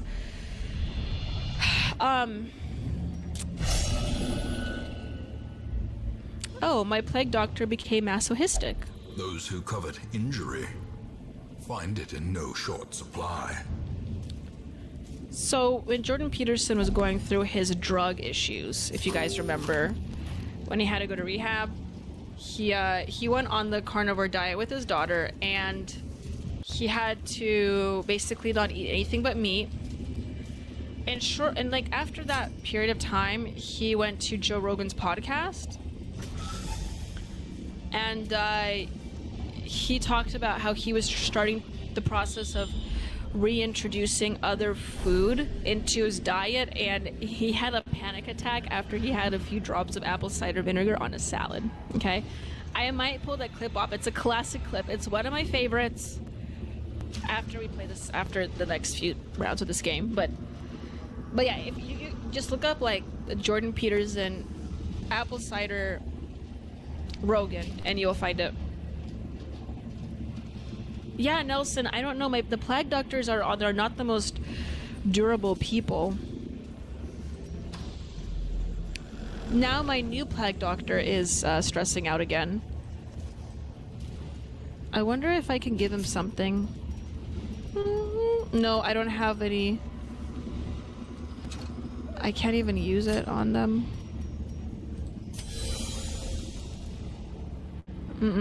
It doesn't alleviate the stress.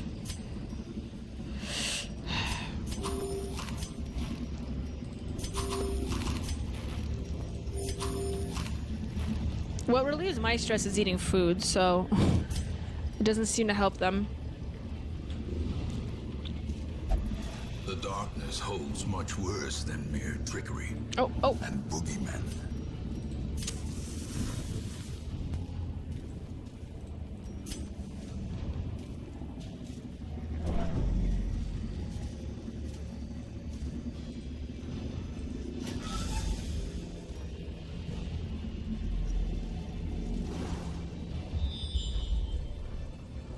Nelson, I eat grilled chicken that was marinated in Italian dressing and it gives me gout. Nelson, that's awful. I'm sorry to hear that.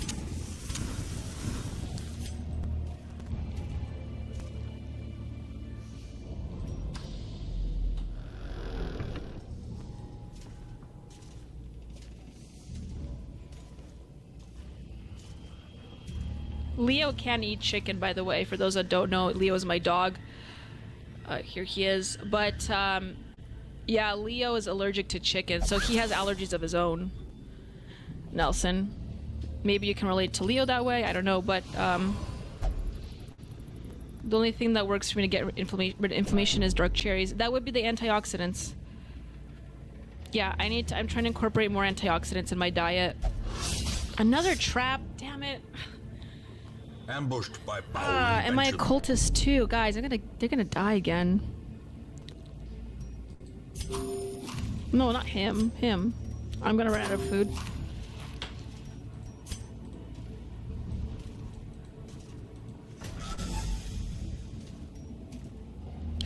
Yeah, surprisingly, dogs can be allergic to chicken quite a bit these days. I was shocked when I found out. Okay, let me pay attention here. Let me lock in. Last time I talked, they lost a lot of health.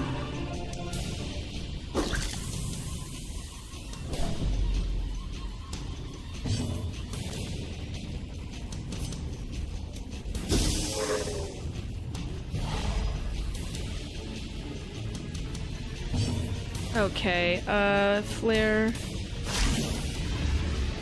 Does that scare them, spook them a bit? No, not even close.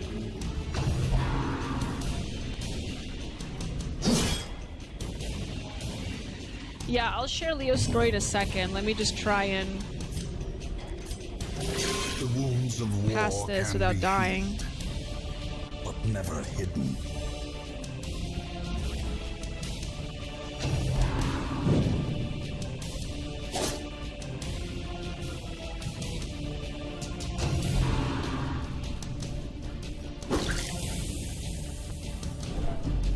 Oh my god, he's gonna die. Oh, jeez. Again.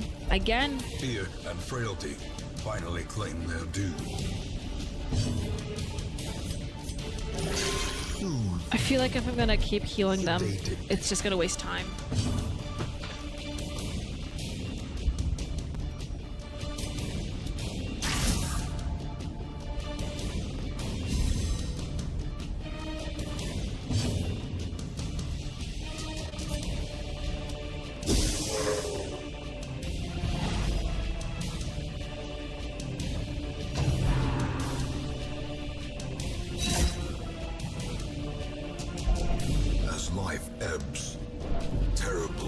images of emptiness reveal themselves.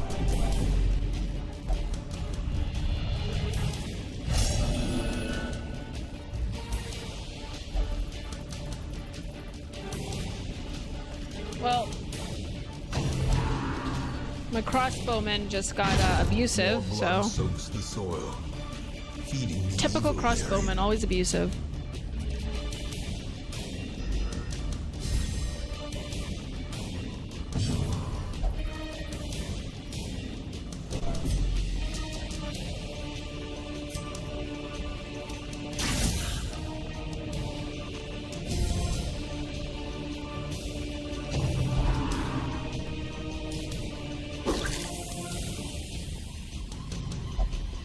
And now Death's the door. true test.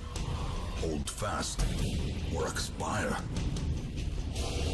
Well, my plague doctor got a heart attack. Plague doctors suck. I'm gonna lose everybody, you guys. Can I retreat? I can't. I feel like I'd have to just die. Teetering on the brink, facing the abyss. I didn't like his characters anyway. It's not cope. It's not cope. I don't like his characters anyway. I didn't feel compelled to like keep them around, honestly.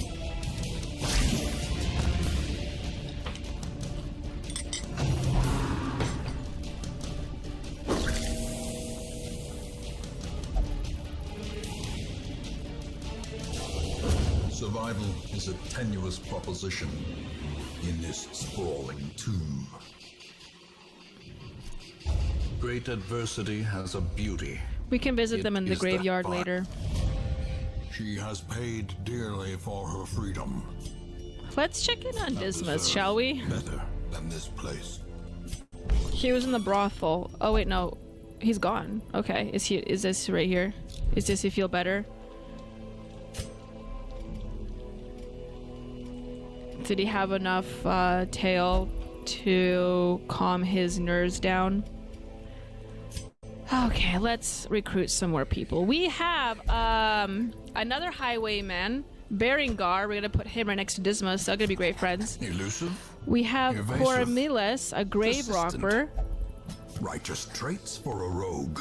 and then a Jubert, a seeker man-at-arms. What is that? Okay, man-of-arms at the end The there. raw strength of youth may be spent, but his eyes hold the secrets of 100 campaigns. So the story about Leo. Leo, I may have said the story before on stream, but Make no mistake, we will face ever greater threats.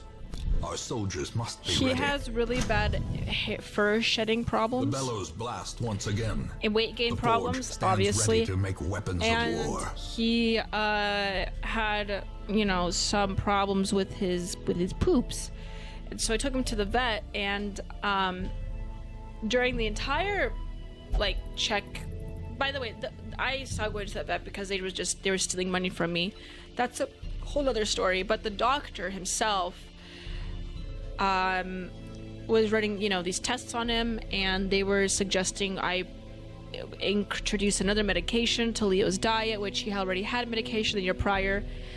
And throughout the course of this, he mentions to me that chicken is actually something that dogs can get allergic to because he manifested symptoms of like an allergy. And well, when he said chicken, I immediately knew that's what it was because Leo loves chicken. He ate chicken all the time. It was his go-to meal. And when I said it was chicken, the doctor tried to dissuade me from that, and he said, well, no, I think we should still give him these shots and give him this medication regimen. And I said, no, I don't need that. All I need to do is not give him chicken. So I had to like go back and forth with the vet before I was released. I wasn't gonna let them give Leo any more shots because he has, as you guys can tell, he has enough shots as it is. But okay, but I knew that's what it was. I knew it was a chicken, so I stood my ground. I stood firmly. My husband was there at the time. He also had to like tell the doctor, like, hey, look, man, okay, leave the dog alone. the dog just doesn't eat chicken. Well, we eliminated chicken from his diet. This was in October, and yes, Roadhouse, his poops got fixed. He does not shed as much fur. He's allergic to chicken. And finding dog food without chicken is actually quite the ordeal, apparently. But you'd be surprised how many dogs out there are allergic to poultry. So if your dog has like symptoms of, you know, just like restlessness, fur shedding, diarrhea, perhaps vomiting, it could be chicken. Like, just try eliminating poultry and or beef from their diet. You might see a difference. That's what helped me though, in Leo. Not me, Leo, but you guys know. But yeah, that's a little bit of Leo lore as well. We're gonna put Dismas second. Actually, I want to put the chick. Oh, never mind. I was gonna put her first, but it doesn't matter. We'll just, cause she is. I played with her before. She's pretty quick. Row House, my appearance on Jubilee is, I believe, the last weekend of this month. So it's like 2 weeks. I will be in LA. Hopefully by the time the riots are complete, are over. We talked a little bit about the riots earlier on this show.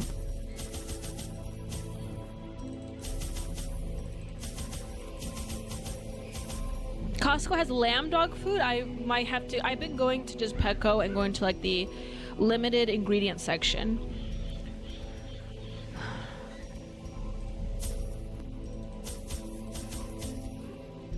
Okay, embark. We're ready to go. When it comes to food, one usually craves what they're allergic to. So true, Nelson. So true. Pace out the halls except of me, your I'm not lineage allergic to once anything. familiar. Now, Personally. foreign. I'm not allergic to anything. The only closest thing experience I've had to allergies was to a hand sanitizer one time, and I think it was just old hand sanitizer. But I do have inflammation problems, I've learned. So, as we've talked about.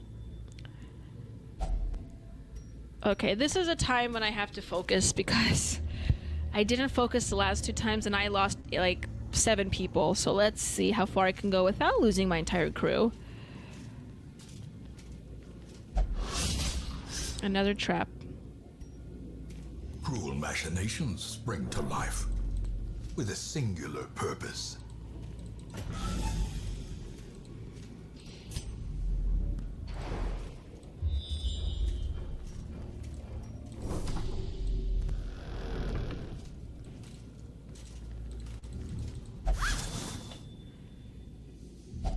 Indeed they are, Nelson. Laden with loot are often low on supplies.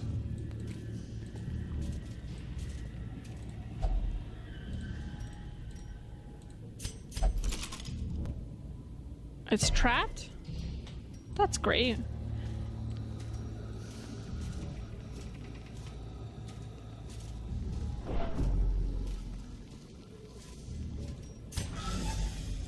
Yeah, I think my inflammation is due to, honestly, just pollutants and stress. Because I can eat virtually anything. I am an eating machine sometimes. And I don't really have any negative experiences to eating most things.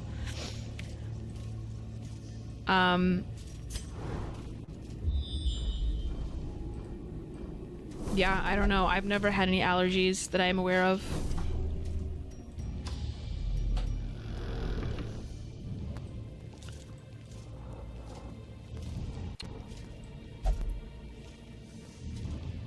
We have $5 from Row House. Thank you so much, Row House. You wrote, Daniela, I got involved in this tweet with Richard Hanania. Your thoughts? Let me open that up in this desktop, Row House, and I might pull it up during a break. Row.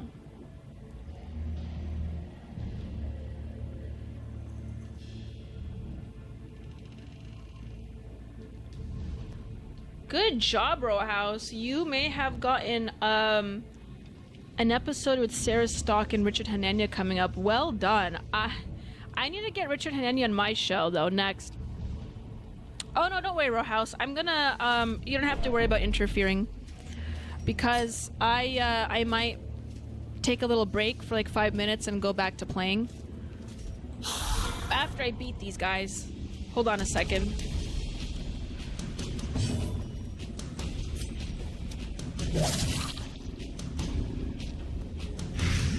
But yes, my goal is Rowhouse. Hanania is, I don't know what he is. He used to be more, he is trolling. I will say a lot of his rhetoric online is just trolling for engagement, correct? I do believe that, I mean, he used to be more libertarian if you go on his Wikipedia page. I think he's lived out a little bit, but I want to pick his brain a little bit, you know? If I could, he's aware of who I am, so if I could get him on my show on like a Tuesday or Thursday stream, that would be amazing. I'll try to DM him maybe. I also want to get Steven Saylor on. I think that would also be interesting. I have his book right here, The Noticing. Pretty good book. Highly, highly recommend it.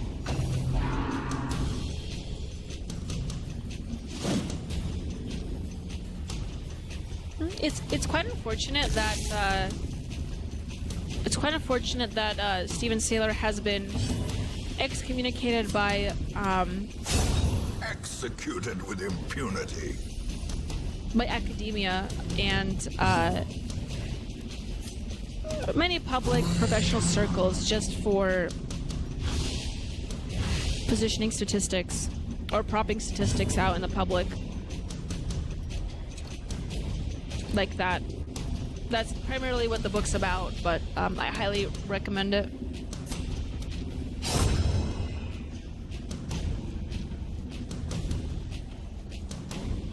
If he does Sarah Stock's show, he should do yours. He absolutely should, I agree. I always wondered if you knew they were hosting a Jared Taylor Steven Saylor debate. I did not know they had debates. Rowhouse, James Kirkpatrick, I've talked with him about attending their events. Another one falls. So that's always a possibility. Be wary. Triumphant pride precipitates a dizzying fall. Okay, we didn't lose anyone in that battle, so just want to keep their food up. Okay, moving on.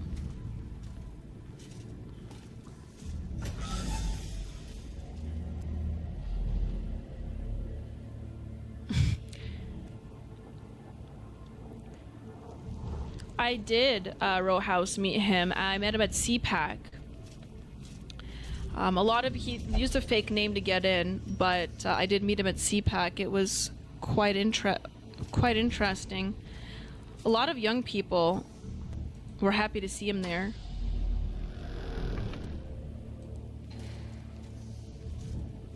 Samuel, yeah, he went by a different name at CPAC.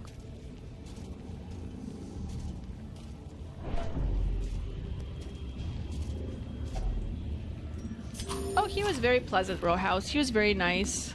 Oh, Ryan Sanchez was there as well, yeah.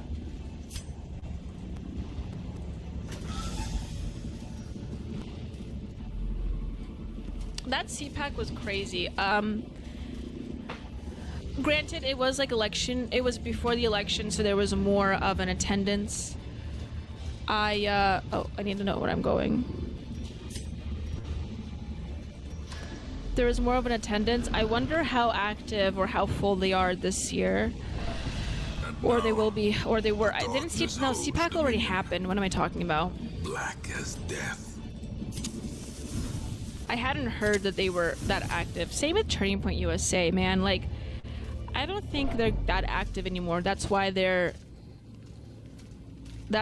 are platforming people like Nala Ray just to get, you know, ticket sales out there to gain relevancy, to retain relevancy.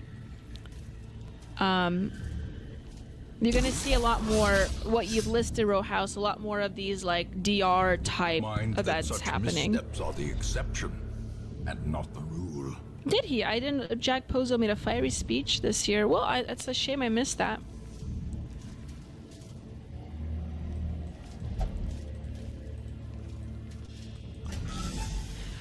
Yeah, groypers are quite toxic. I won't say that all people within that movement are feds. Obviously not. It is a larger movement. But I have to go back. But it is... The right wing is changing. And I have a lot of theories about what it's going to look like. I might write a Substack on it. But I think the defining feature of what the right wing will be, that I think groypers have in similarity in tandem with other conservative elements or conservative groups within the right wing, is a question of foreign lobbying and foreign entanglements. And I think that, that's, another trap. That's the defining question of the right wing and the right wing youth and the online right wing. And I'm seeing this rhetoric being pushed out there more often. And I think that the defining feature of how the Republican Party is split, because originally the Republican Party split over Trump, right? And Trump platformed on the immigration the immigration reform rhetoric. And I think that's evolved now into nationalism, isolationism,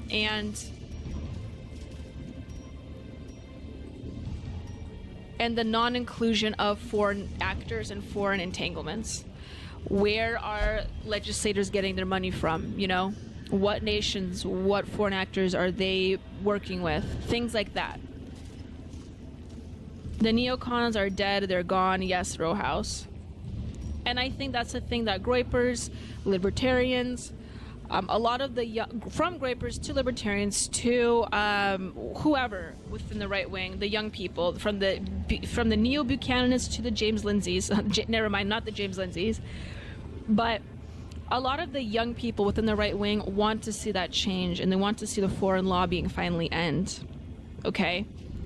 You know what I'm saying? They want the foreign lobbying to end. They want to see our legislators be more like MTG, Thomas Massey, where they do not receive any of these funding from these alternative extra national actors. That's the problem that we're currently facing. And that will be the defining feature of what makes an American, or legitimate in the eyes of Americans. They're hungry, I just fed them. They're pigs, they're just like me. Gnawing hunger sets in, turning the body against itself. It just forced me to starve my people. That's so cool.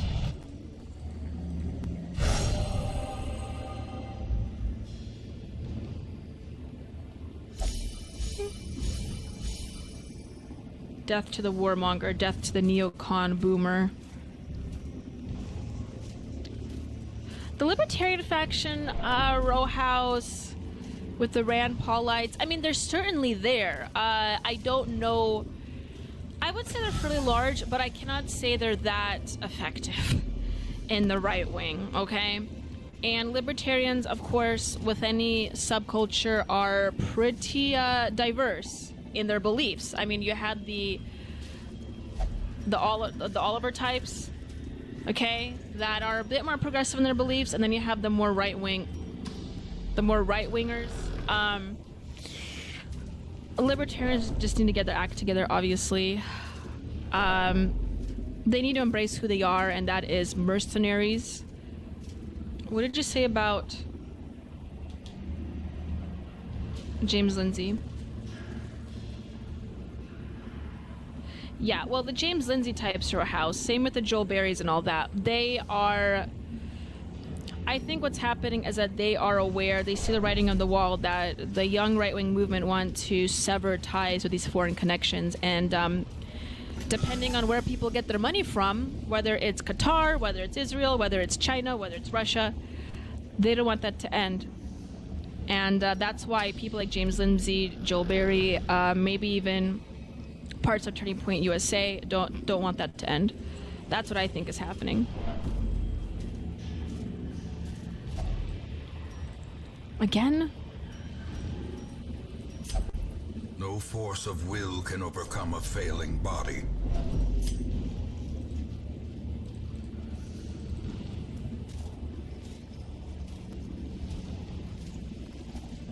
Sheldon Adelson died, but his wife, Miriam Adelson, is influential donor. I'm sure. Yeah, the money always goes in Row House, and that's the thing. That's why we're gonna have to wait till the boomers die off before I think that changes will be made, because the boomers will not let go of the power that they have, and even to an extension some of the Gen Xers. But the neoconism, the internationalists of the boomer generation are just not going to make it easy for us. And I don't know what it will take. We can't force positions out of their, cold dead hands. Well, their alive hands, rather. We need to wait till they die off, I think. Which we're getting closer. It sounds morbid. It sounds morbid, but that's the only reality that I see. Because working with them doesn't work. I'm sorry, but the older generation clearly doesn't want to help, doesn't want to better the right-wing movement. Injury and those are the ones that were set the stage for heroism, brainwashed to incorporate these internationalist movements and the neocon talking points and weave it into our political culture and political subcultures within the conservative movement in America. Unfortunately, it's because of them.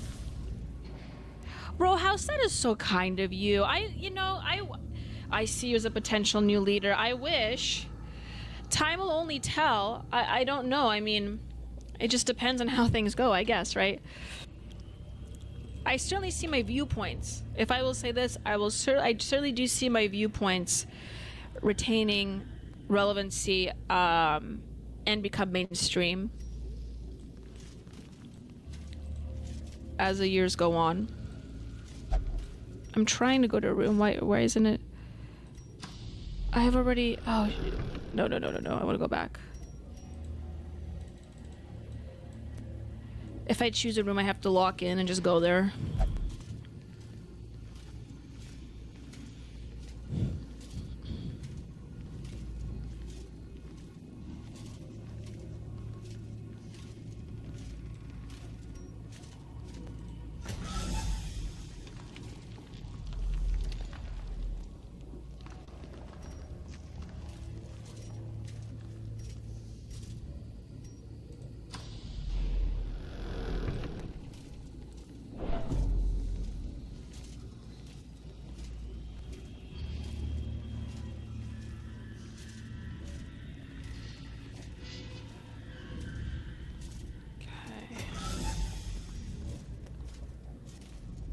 Okay, and then we go here.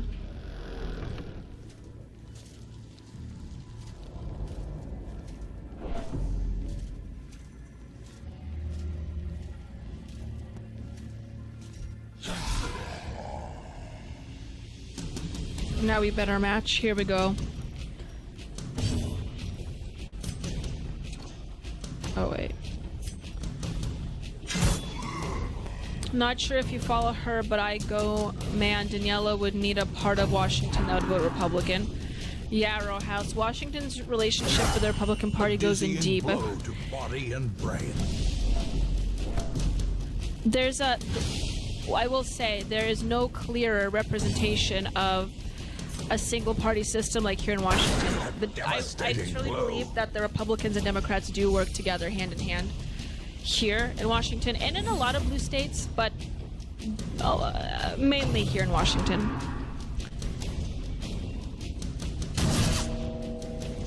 That is not to say that the Washington Party doesn't have any good actors. It's just from its impetus, it was designed to fail. Or if it was designed to succeed, it's essentially a leftist in Republican clothing. This is no place for the weak or foolhardy. Local politics is important, Bruiser. More people need to wear this. I am surprised, Row House, that I talked a little bit about the ICE protests at the beginning of this stream. And I don't know what's going on in here, Seattle. I think that up here, people are a bit more... Here's the thing. We're talking about LA, Southern California, SoCal. And clearly this issue is a bigger problem down there than it is up here. Okay? So it's gonna hit more close to home there. Also, the crime in LA doesn't even compare to Seattle. As far as I'm aware. So it's also, I think, just the area.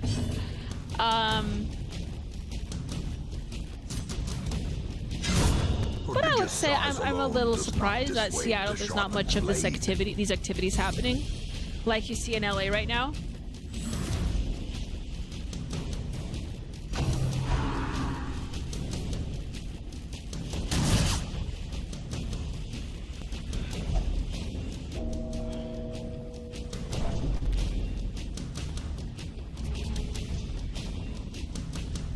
My grave robber is going to die as well, I think.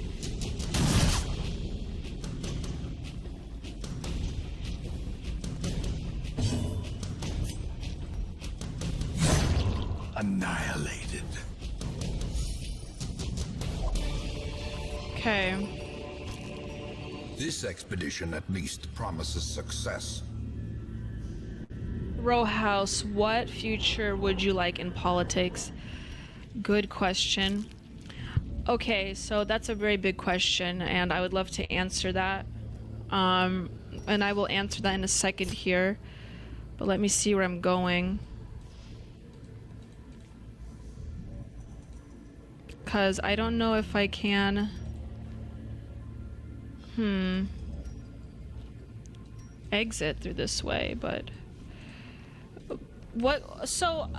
Now, am I opposed to running for office? No, I am not. Especially for more local office or like statewide. Federal, I don't think is in my cards.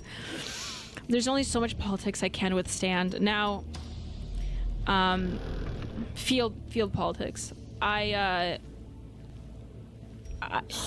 man, I have another battle. I'm gonna die in this one.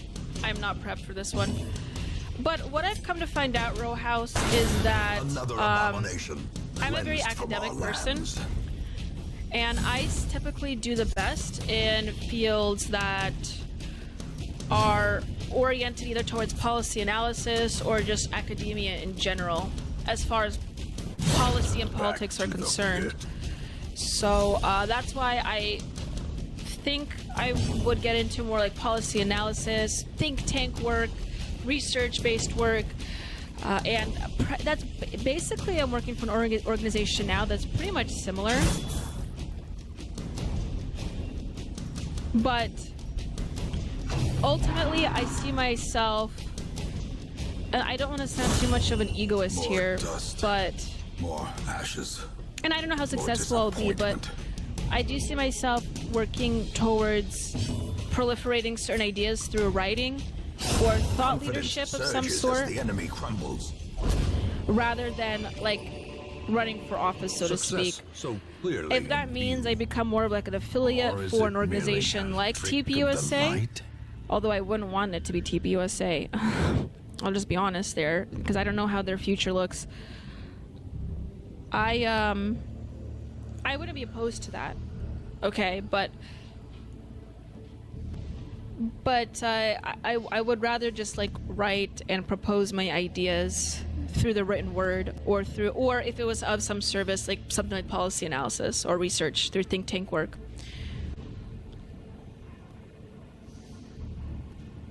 So that's where I'm at. I have just been published rather in the Chronicle, like you said. As you have mentioned, Row House. I want to submit to them again. But, but things like this, And writing is more of a side gig. It's not obviously a primary source of income for me, but it's a additional source of income that I'm receiving. I could always see you as a contributor for a show like Tim Pool's Timcast. Communicate, yeah, like I something like that I would say is more in the cards for me than just running for office. And I would actually dare say that in some cases, those fields are more effective these days at shaping policy or shaping opinion and public opinion and policy, rather than your traditional lobbying is anymore, or even being a legislator.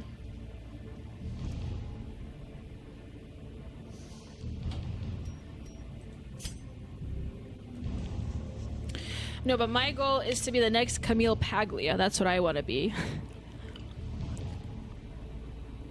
The next female philosopher. The thing is, I'm just ostracized from mainstream academics, but who isn't these days that is right-wing? That's the only problem, is that, like, how do I know that there are new academic, because, you know, you have a new college in Florida, Peterson Academy, they're trying to launch that. There are alternative, of course you have places like Hillsdale College too. So I know there's alternative academia that's more right-wing. You have like TPOSA Academy too. But to retain academic legitimacy and relevancy, I would have to get into academia, and I'm beginning to feel familiar. I'm trying to figure it out. Camille Paglia is a female, you could say a female philosopher. She has very unpopular opinions about feminism, I will say that. Okay, what do we have here? Dismas and Berengar, what are their quirks? Okay, Berengar has night blindness. Okay, I have something similar. Can you see more carrots? And Dismas is also like me, mankind hater, also known as misanthropy. Very interesting. In time, you will know the tragic extent of my failings. Well, guys, we made it this far without losing our entire team. I'm gonna send them to a sanctuary.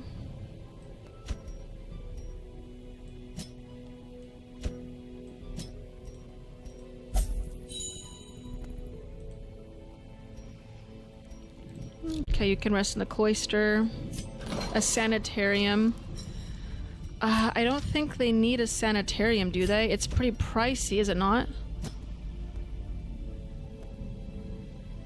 Quirks. Hard noggin, quick reflexes, mankind hater. No, he's a cheater. We need to bring nurse attire like that back.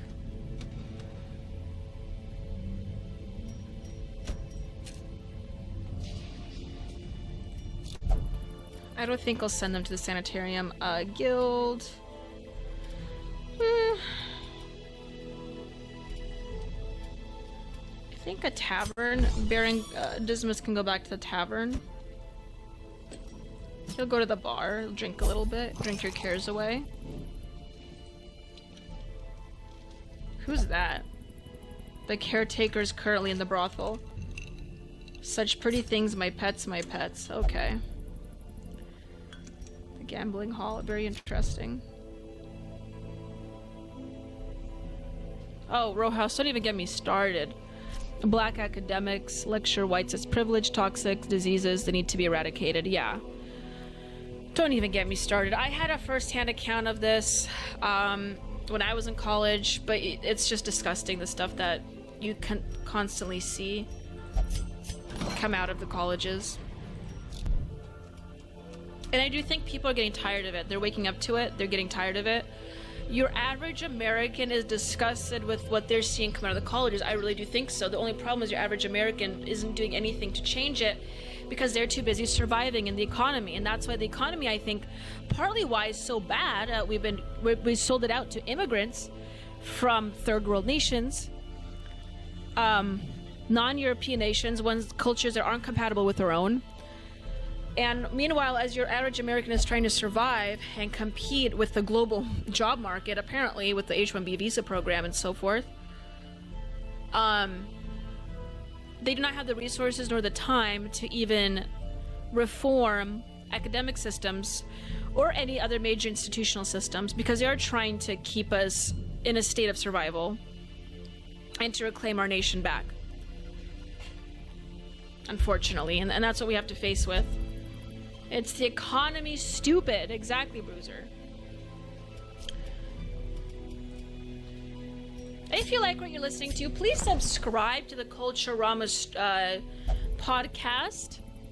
It would be very much appreciated. And share this stream, like the stream, become a member, okay? And visit the AP for Liberty shop. Okay, let's get more people. A mighty sword arm anchored by Wait, that's holy a purpose. crusader, A and then we zealous have another warrior. cultist.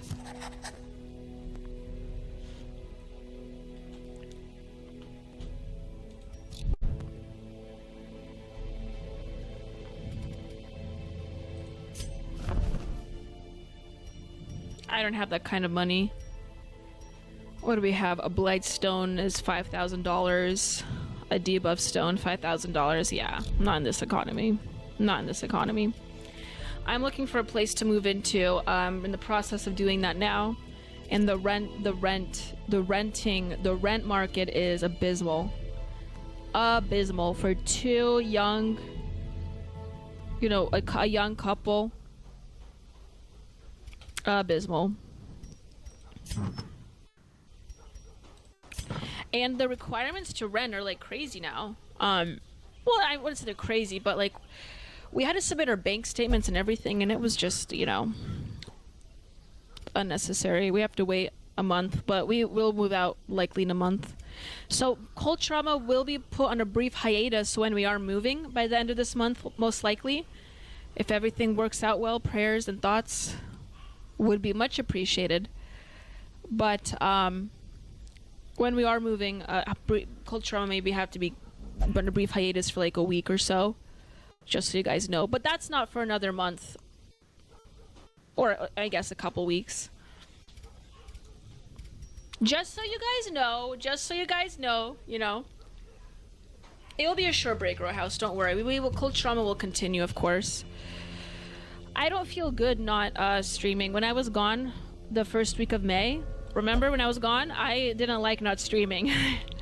I was supposed to be enjoying my wedding. I was, and I did enjoy my wedding, but I was sad that I couldn't stream. I missed you guys. So even if I'm in moving, don't worry. I won't be gone for too long. But just a heads up, there might be a brief hiatus by the end of this month. It'll probably be after the Jubilee LA trip. Okay. What is this? Ancestor tree. Time, you will know the is this like the tree in Culturama? Not Culturama, I said the tree I meant the tree in Avatar. Okay. And you have the graveyard. Let's view our fallen heroes. These are all the fallen heroes. Okay, we have 1, 2, 3, 4, 5, 6, 7, 8.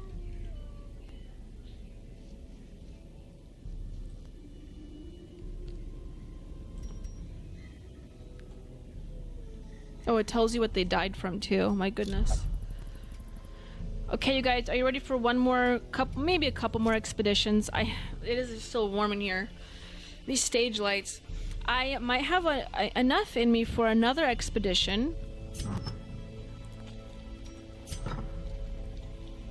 Where is this? Where is the system here? I want to turn down the music for when I.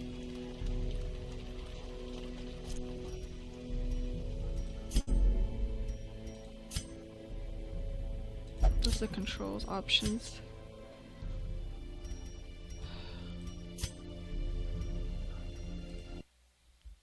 We're gonna quickly we're gonna quickly go on a brief break, ladies and gentlemen. Yeah, I think I'll go on for like another 20-30 minutes. I do want to play a funny video for you guys. I was talking about that Jordan Peterson clip. I don't know if I played it on stream before, but I show all my friends this clip, so I figured I'd show you guys this one. Jordan Peterson.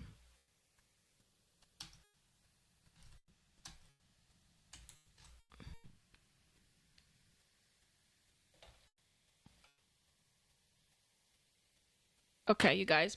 Remember I was talking about the Jordan Peterson apple cider vinegar clip? Let's watch it together. I'm not a nutritionist. So this was Jordan Peterson's response to ingesting apple cider vinegar. Prepare yourselves. Either. But what's fascinating to me is I haven't heard any negative stories about people doing this. Well, I have a negative story. Okay. Okay. One of the things that both Michaela and I noticed was that when we restricted our diet and then ate something we weren't supposed to, the reaction to eating what we weren't supposed to was absolutely catastrophic. What did you do? What did you switch to? Or what did you eat, rather?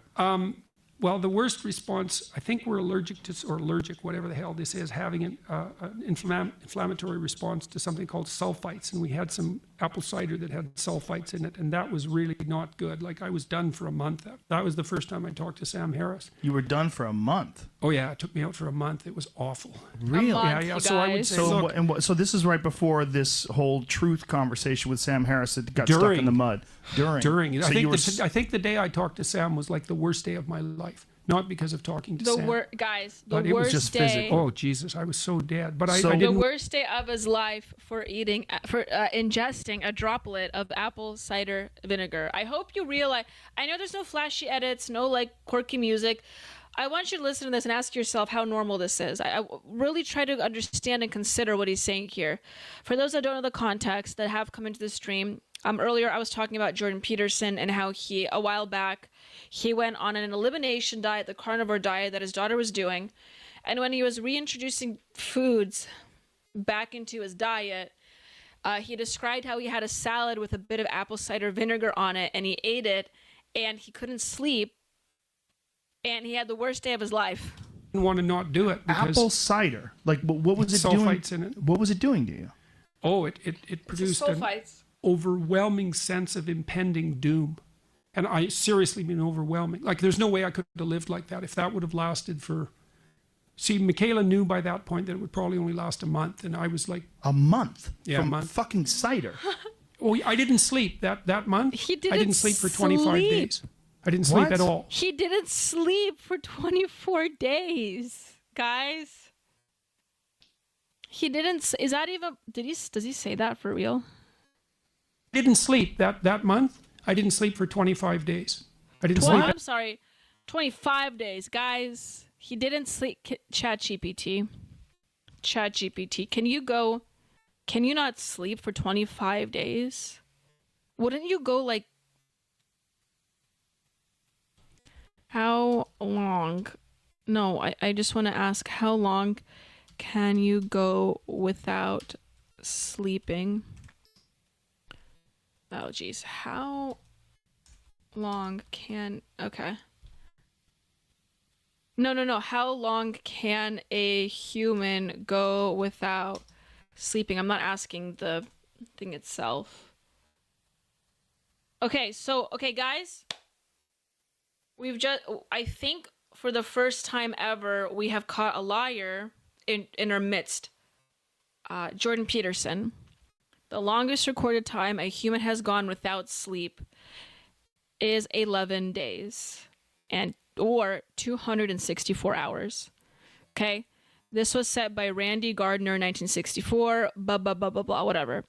I don't care about the story. It was part of a science experiment.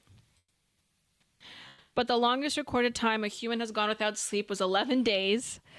And obviously, major side effects, you have cognitive decline, mood swings, and even physical effects. Sleep is essential for body repair, for mental repair. And even that, correct, Rowhouse, is amazing. So Jordan Peterson is claiming he went more than double this time, not sleeping.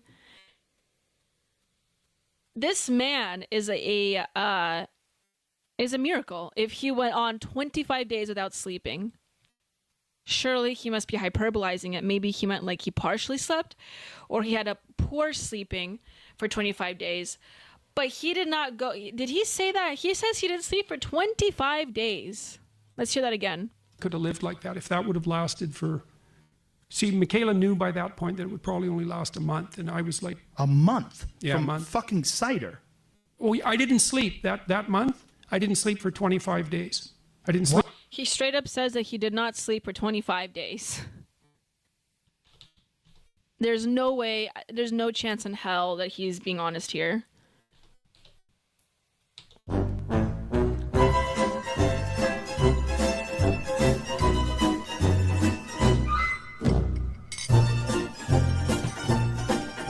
Sleep at all.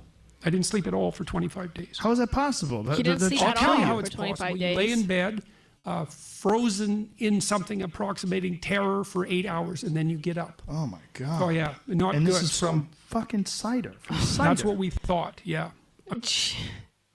This guy is. I think I played that on stream Again, before. I love this clip. Is there like an edit? There should be an edit with like creepy music. I couldn't find it.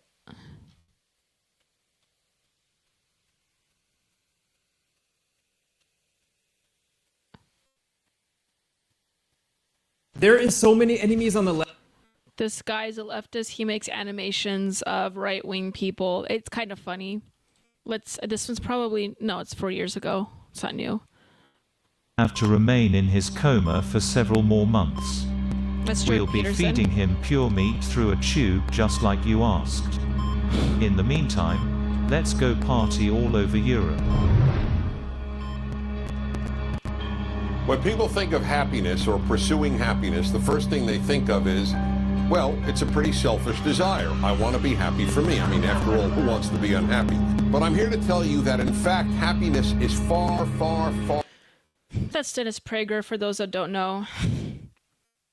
I know it's hard to tell, but that's Dennis Prager, and this is supposed to be Jordan Peterson. Far more than a selfish desire. It's actually a moral obligation. Whether or not you're happy, and certainly whether or not you act happy, is a very, very altruistic endeavor. Yes, indeed, we have a moral obligation. Happy people make the world better.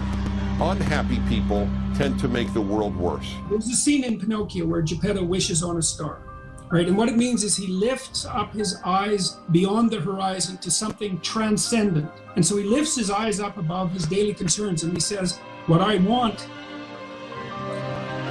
He always ends up crying. Here we go. This is what I was thinking of right here. I want to get into this because this is I think this is a fascinating thing with you personally. Your diet. You're on this carnivore diet now. This is what, I mean, what's fascinating to me is I haven't heard any negative stories about people doing this. Well, I have a negative story. Okay. Okay. I like how Joe Rogan is progressively turning into a chimpanzee here. Restricted our diet and then ate something we weren't supposed to, the reaction was absolutely catastrophic. What did you do? What did you switch to? Well, the worst response, we had some apple cider that had sulfites in it, and that was really not good. Like, I was done for a month. You were done for a month? Oh yeah, it took me out for a month. It was awful. Apple cider? Like, what was it doing? Sulfites in it. What was it doing to you? Oh, it produced an overwhelming sense of impending doom. I assume that's exactly how it happened.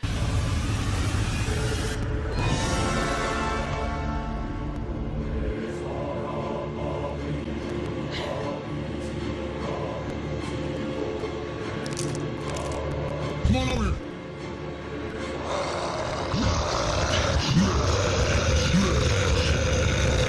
We are intrinsically tied to the president. He's with us. He's for us. If you That's supposed to be Charlie Kirk. you never want to walk It's under Donald our Trump. window because it's a very sad, sad sight. So that's what happens when you drink too much apple cider vinegar, guys. Please, please, please be careful, okay? John Hunter, welcome to the chat. So good to see you. Okay, anyways, I am going to, again, go on a brief break. I think I'm going to play for like 20 more minutes or so. I'm going to go on one more expedition with my new team on Darkest Dungeon. And I'm going to get myself more water. I'll be right back, everyone. In the meantime, please join the ap4libertyshop.com. Search the Culturama collection while you are there, please. In fact, let's do it together. You just type in AP, there it is, for libertyshop.com. The letter A, the letter P, the number 4, then libertyshop.com. And in the search bar, please look up Culturama, and you will find the Culturama podcast collection. You click on that, and you are met with a beautiful banner of yours truly killing communist space zombies. And you will have lovely products here, like the Unleash the Beast Monster Kill. You will also find the Culturama logo pillow as well. You will have sweatshirts, you will have this lovely mug, and the most popular item on the shop is the Culturama coffee. Buy yourself a bag of coffee. You can make a one-time purchase or a consecutive purchase where you have it every month, every 2 months, every 3 months, or every 2 weeks. It can be enjoyed hot or over ice during this hot summer season or upcoming summer season. I would love to see you guys purchase that and support the show and enjoy yourselves a delicious cup of coffee. Please look at that while I'm gone. I shall return, ladies and gentlemen. Oh, where's my, there we go. Stay tuned.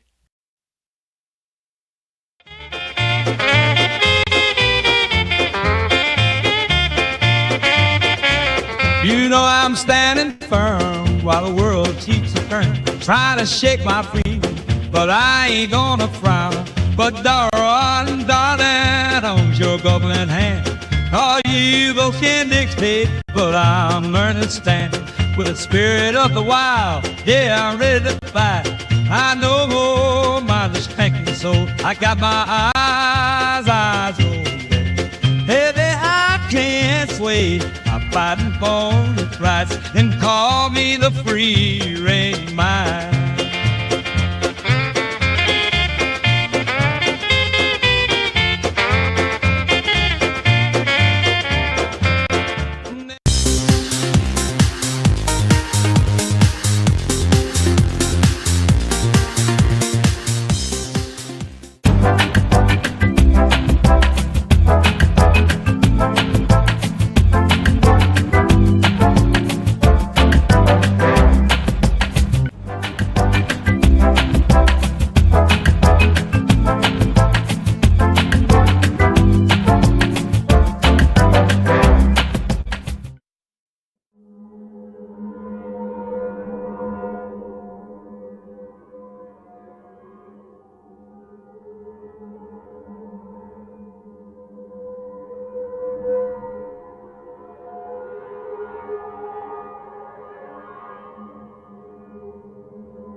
what we hold. Values that keep us grounded. Okay, we are back in the gaming stream. Thank you everyone that has joined us. Welcome to the Super Saturday gaming stream. Let me pull up the game scene here for you guys. There we go. I appreciate you all that have showed up. I'm going to play one more session and then maybe call it quits today. So let's proceed forward.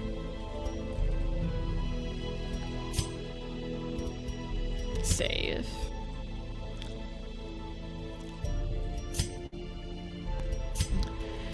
Okay, so let me see if I can get my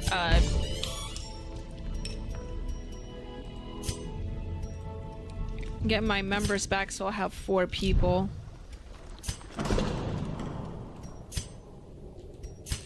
Okay. One more embarkment, you guys.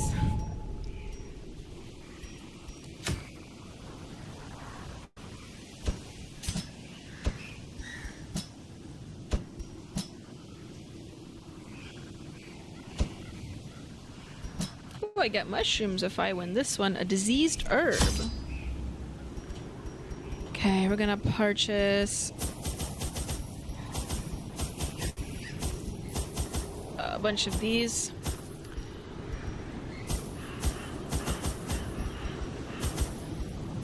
Okay, we're ready to go. We're ready to rock and roll.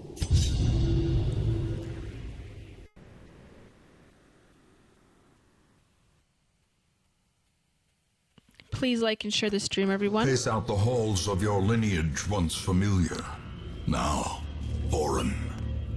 Oh, wait. We are scouting. We're supposed to go through the store, right?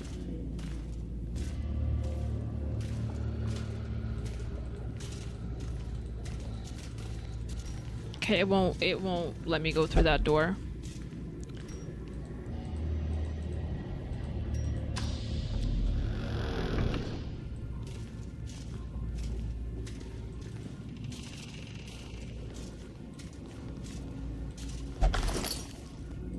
It's already been looted. In this economy, I can understand why. Let's go. Okay, we're gonna win this one.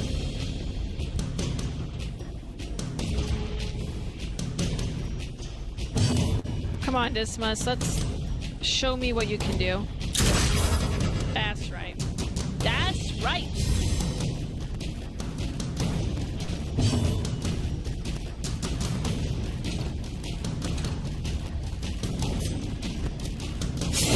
Executed with impunity.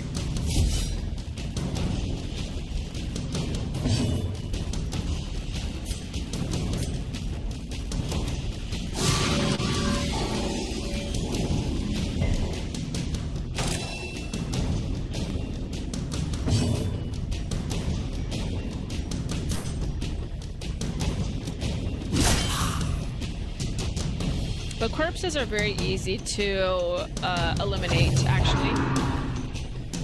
Very easy. But they can be nasty.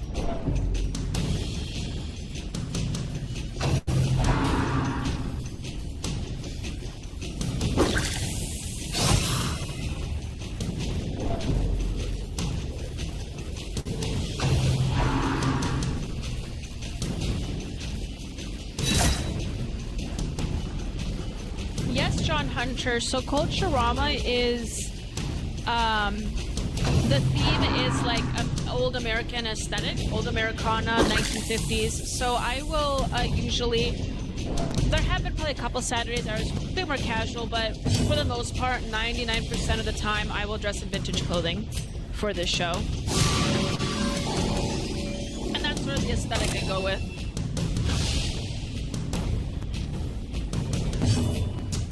But we do play modern games.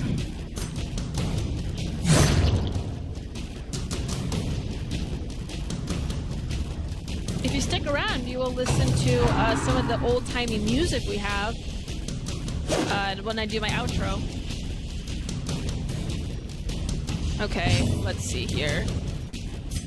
Come on. confidence surges as the enemy crumbles.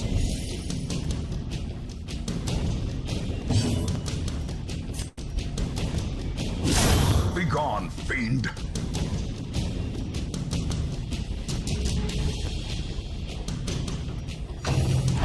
The reaction times are so slow in this game, my goodness.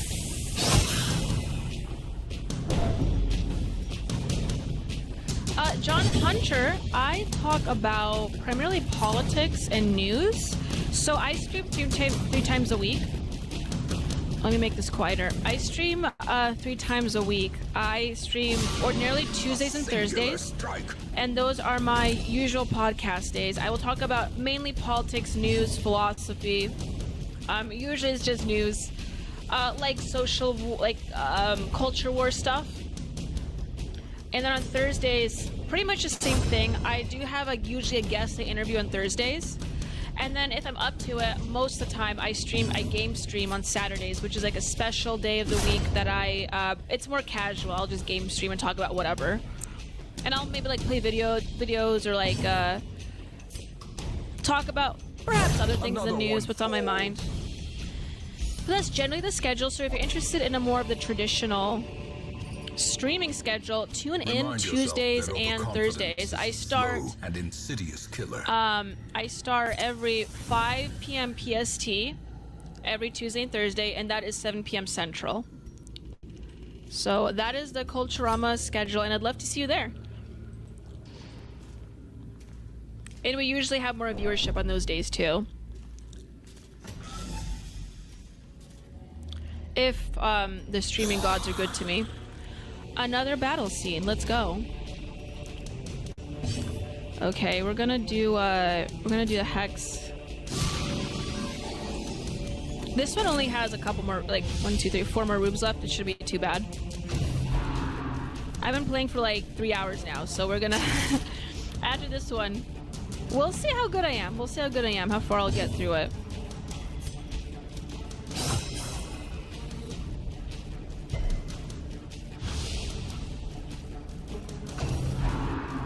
I'm trying to lock in because when I talk, I end up killing my entire team, so...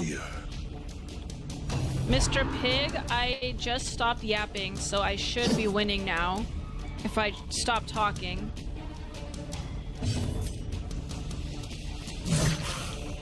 You missed a really big conversation, Mr. Pig. I ended up playing a Jordan Peterson clip though, and then I lost like half my viewership though. The effect that Jordan Peterson has, you know. Continue the onslaught. Destroy them all. But so far, I have a new occultist and a new crusader on my team. Dismas went to the sanctuary this time, and then the other highwayman went to the bar.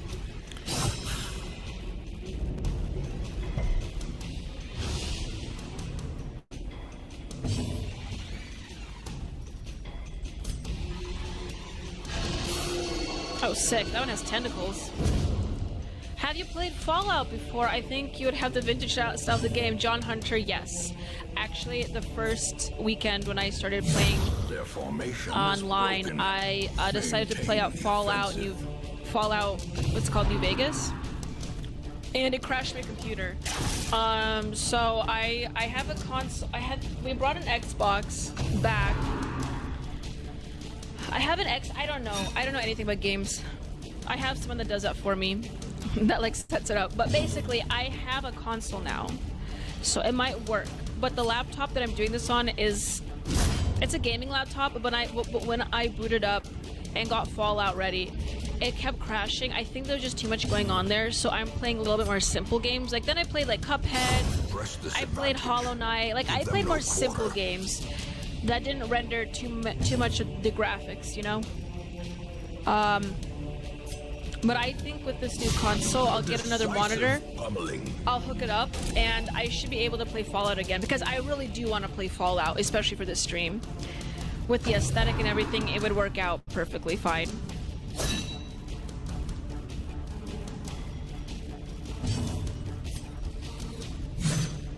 Oh, come on, he dodged it. Come on.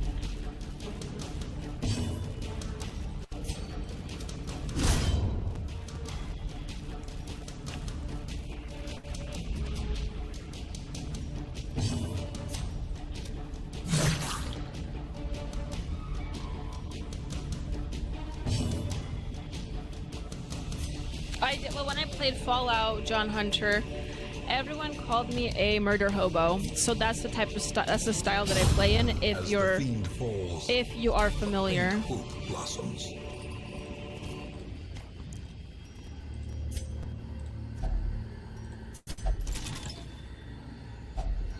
Finding the stuff is only the first test. $600. Now it must be carried home.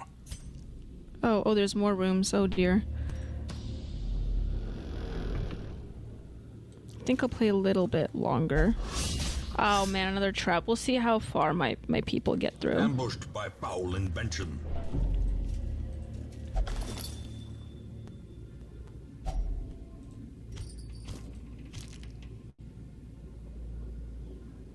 Yes, John Hunter, I killed everyone when I played.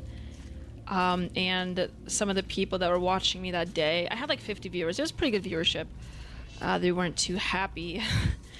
Here's the thing, when you have a video game that offers you a lot of like decision making, especially in like world exploratory games, I don't see why you wouldn't want to do things you ordinarily wouldn't do in your real life, right?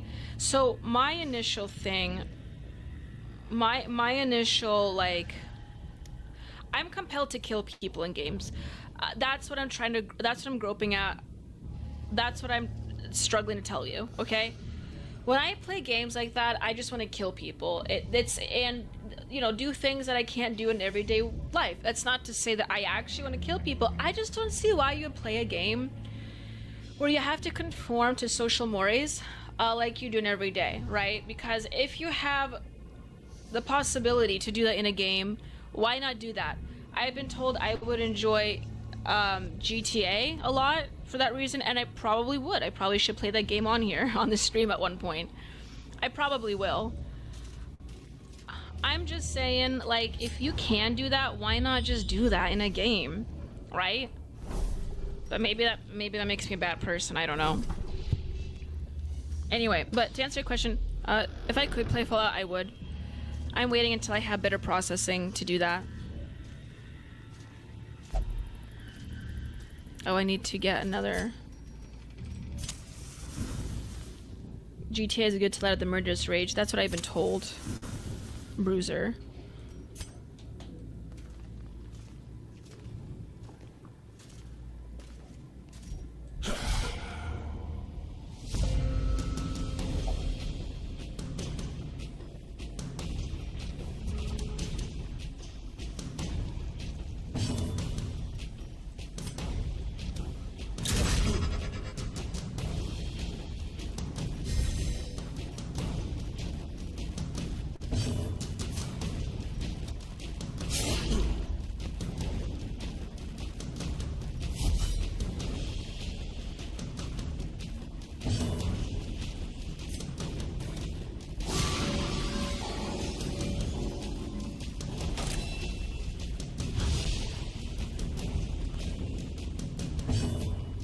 Okay, so Holy Lance, we'll try that.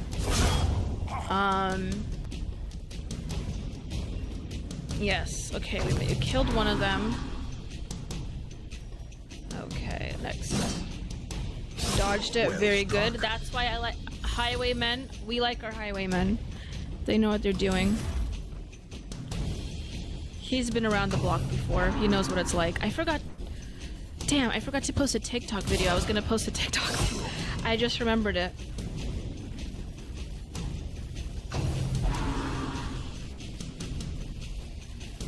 I had it scheduled and everything. So did you only recently become a streamer or have you been doing it for a long time? John Hunter, very good question. And I hope you subscribe and follow Cold Trauma. I'd love to see you on Tuesday when I stream again. I did it for almost a year. I started in October, actually.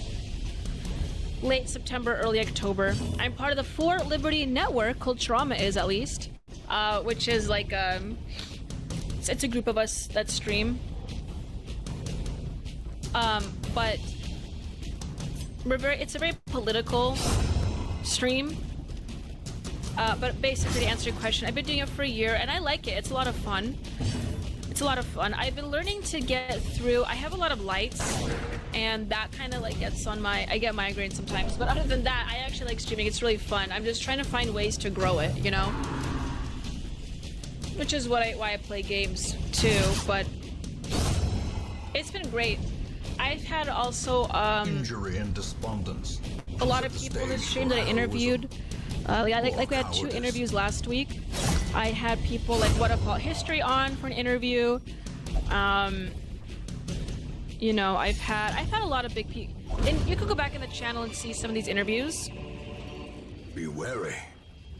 Triumphant pride precipitates a dizzying We interview fall. anyone that's involved in politics or has also an online presence, or sometimes just people that are, you know, familiar with the political landscape. So that's always fun.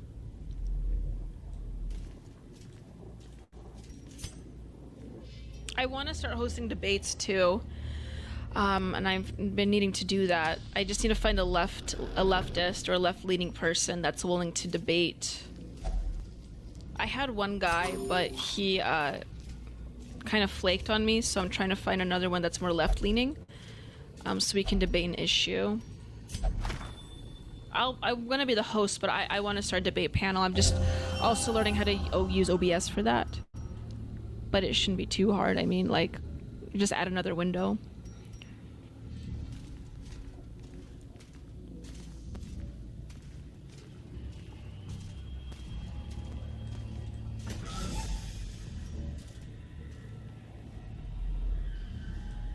Okay. Okay, so we got to this room. We'll go here.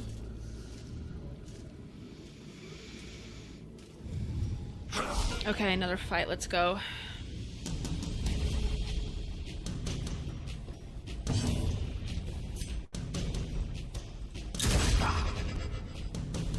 Nice. Sick. Kind of looks like Stephen Miller.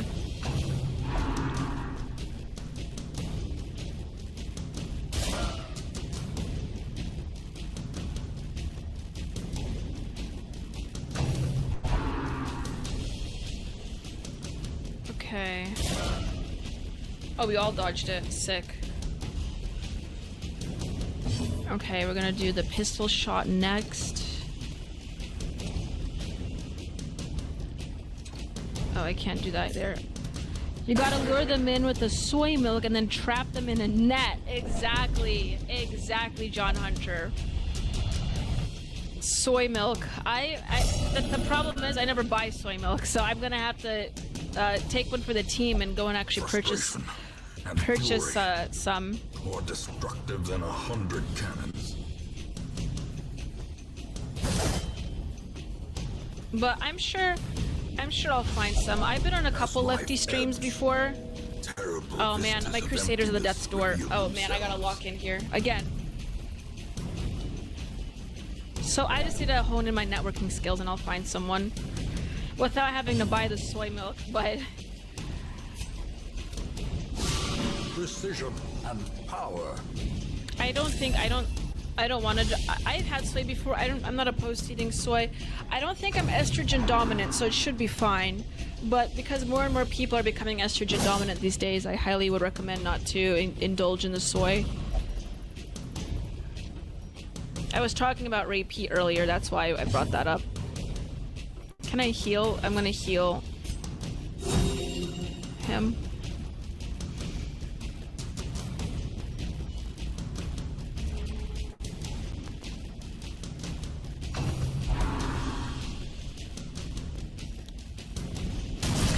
Come on. It's kind of lagging a little bit.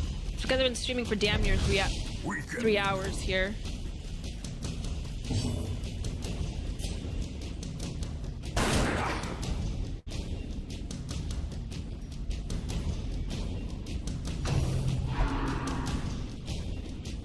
Maybe I'll get Hassan Piker next on my stream. Wouldn't that be something?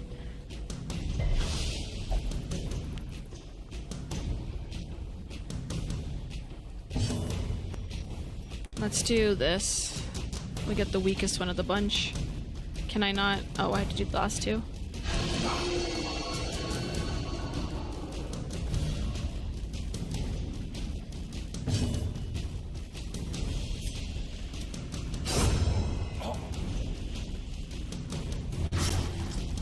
Bled to death.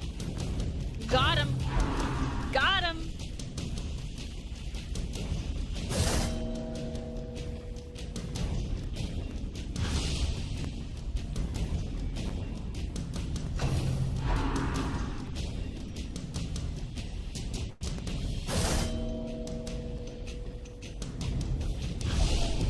Teetering on the brink, facing the abyss.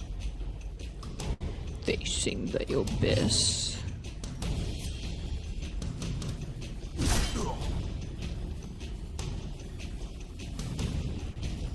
Facing the abyss.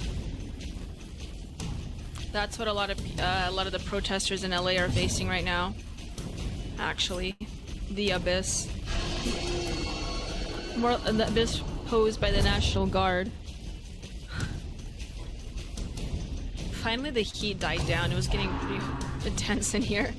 I felt like a fly trapped in a jar earlier with all these lights around me. Feeding the evil therein. Okay, we have only 2 more members left.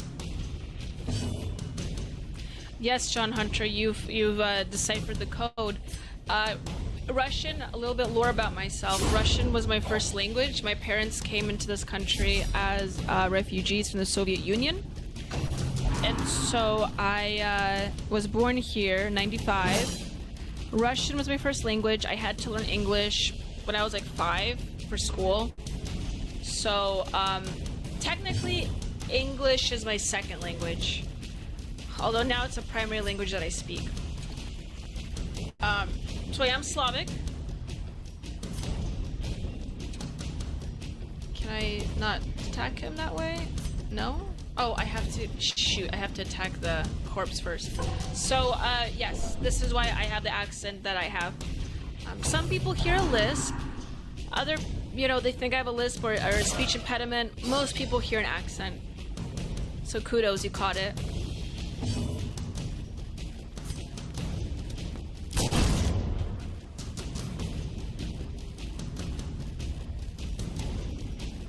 But I am not a federal agent, nor am I a Russian spy, I assure you.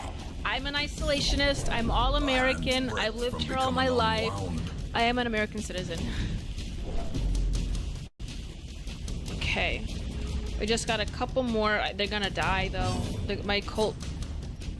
Why do I suck at this game? It's because I talk too much. I swear, I played this last night on my own. I did fine. I did just fine. It's just talking. The talking in the stream. I cannot multitask. It's the tard-like nature that I carry. Ooh. My highwayman's getting a little abusive there. Destroyed.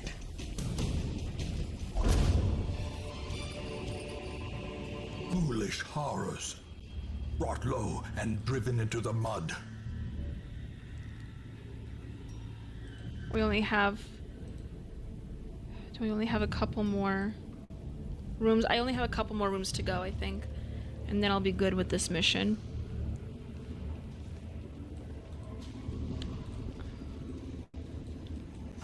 Just a couple more rooms. You guys, do you think I can make it? I don't know. I really hope so. Why is my cultist up front there? I don't know if they're gonna make it, though. Trap. He's a death's door. Can I feed them food? And not the rule.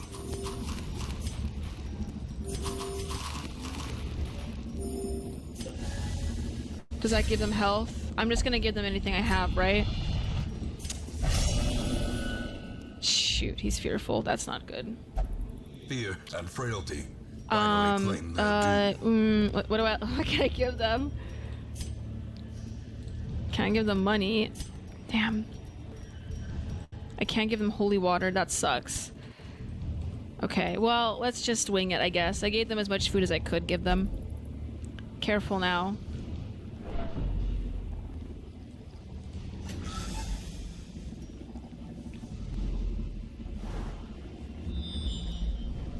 Okay, we have one more room to go, one more battle.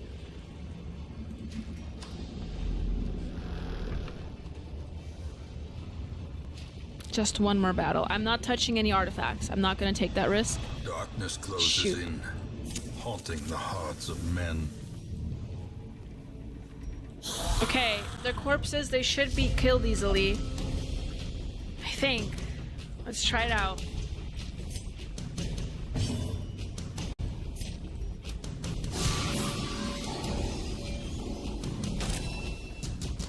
Barely any HP reduced. Awesome. Back to the pit.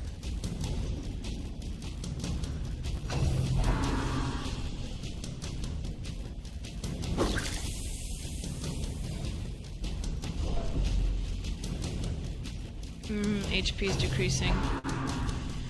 HP is decreasing. No, no, no, no, no.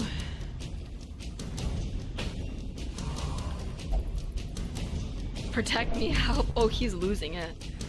My cultist is losing it. He's not making it through this, is he?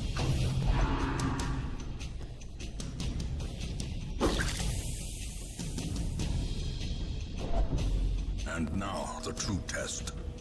Hold fast or expire. Okay. We can do this. Can I heal each other?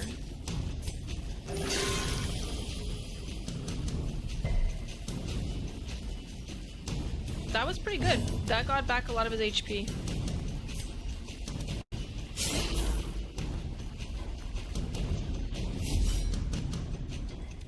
Not bad, not bad. Ooh, abusive. Dreadful. Perched at the very precipice of oblivion.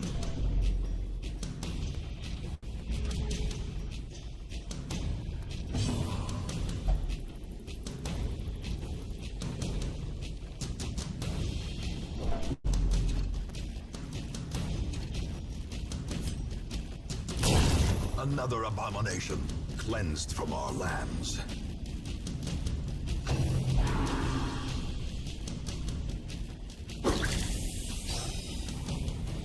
Okay, we have just a little bit more.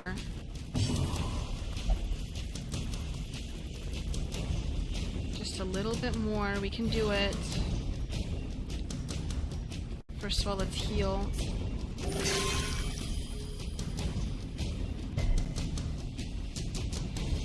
Okay.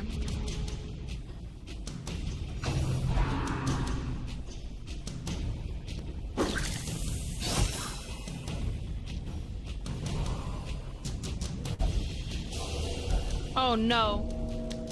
Oh, my highwayman just had a heart attack. Or he's about to. Can I heal him? Patched up. If only to bleed again. But okay, so got his HP back. Your hero is bleeding. If you wish you— oh my god, that's right. I can bandage them, can I? Okay. Wait a second.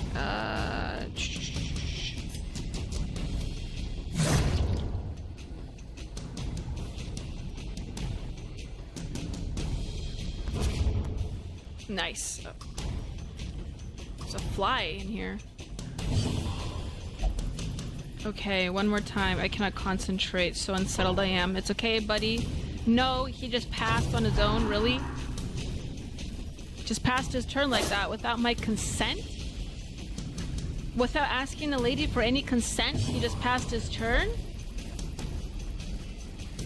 Very rude. Okay, come on. We got him in. We got him in. Yes. This We did it. expedition at least promises success. Okay, I think I'm done, right? Please tell me I'm done. Is there one more room I didn't go through?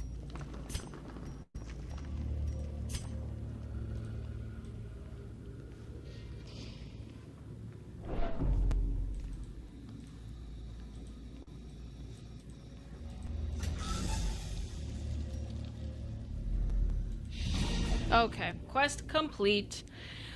We did it. The Culturama crew has made it through one quest without... Well, we lost half our team, but... And we will find we still survived. Secrets they hold. You guys, we made it. Yay! We made it. Oh, my eyelash keeps...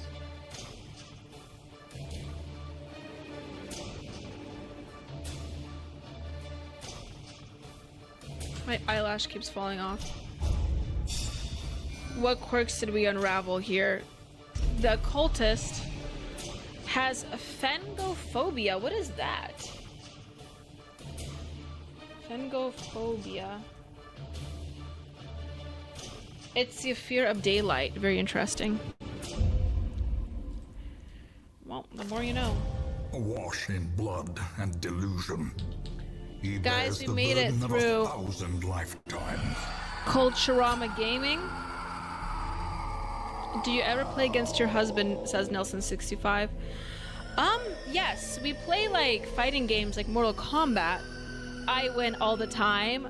I'm joking. He's better than I am, but once in a while I'll win. I really like fighting games.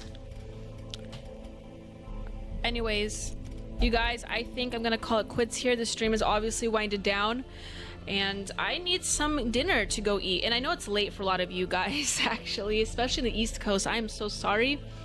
I typically start these later on Saturdays, but I am going to call it quits here. But I think I will proceed this game next Saturday. If you guys like it, let me know in the comments afterwards, after this stream is uploaded. And let me know if you like it. I have one comment down below from Coomernist writing the game sucks. So I don't know. I want to hear more from you guys. Let me know if you like this game. If you guys don't like this game, I'll play another one maybe in the future, but we'll just have to see here. Oh, how do I end this game?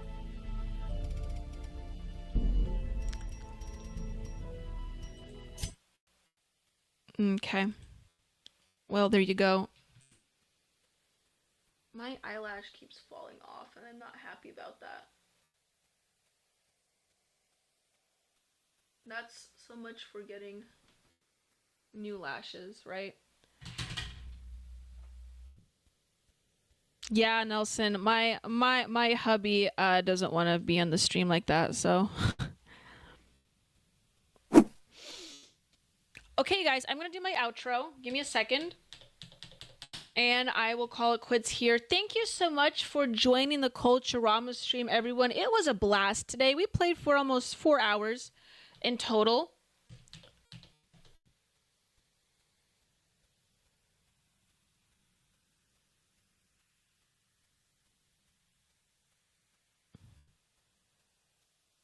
I hope you guys are having a lovely Saturday.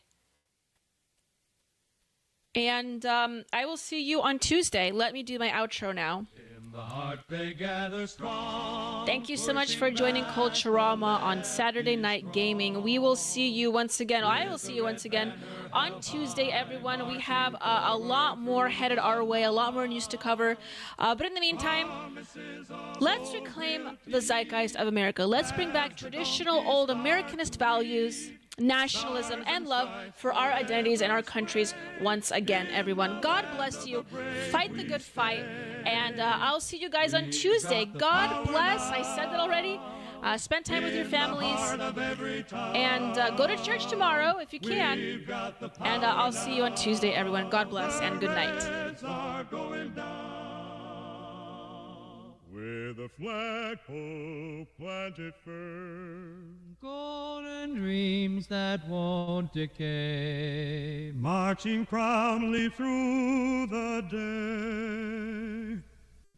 In the eagle's shadow by, we find our strength and take our pride.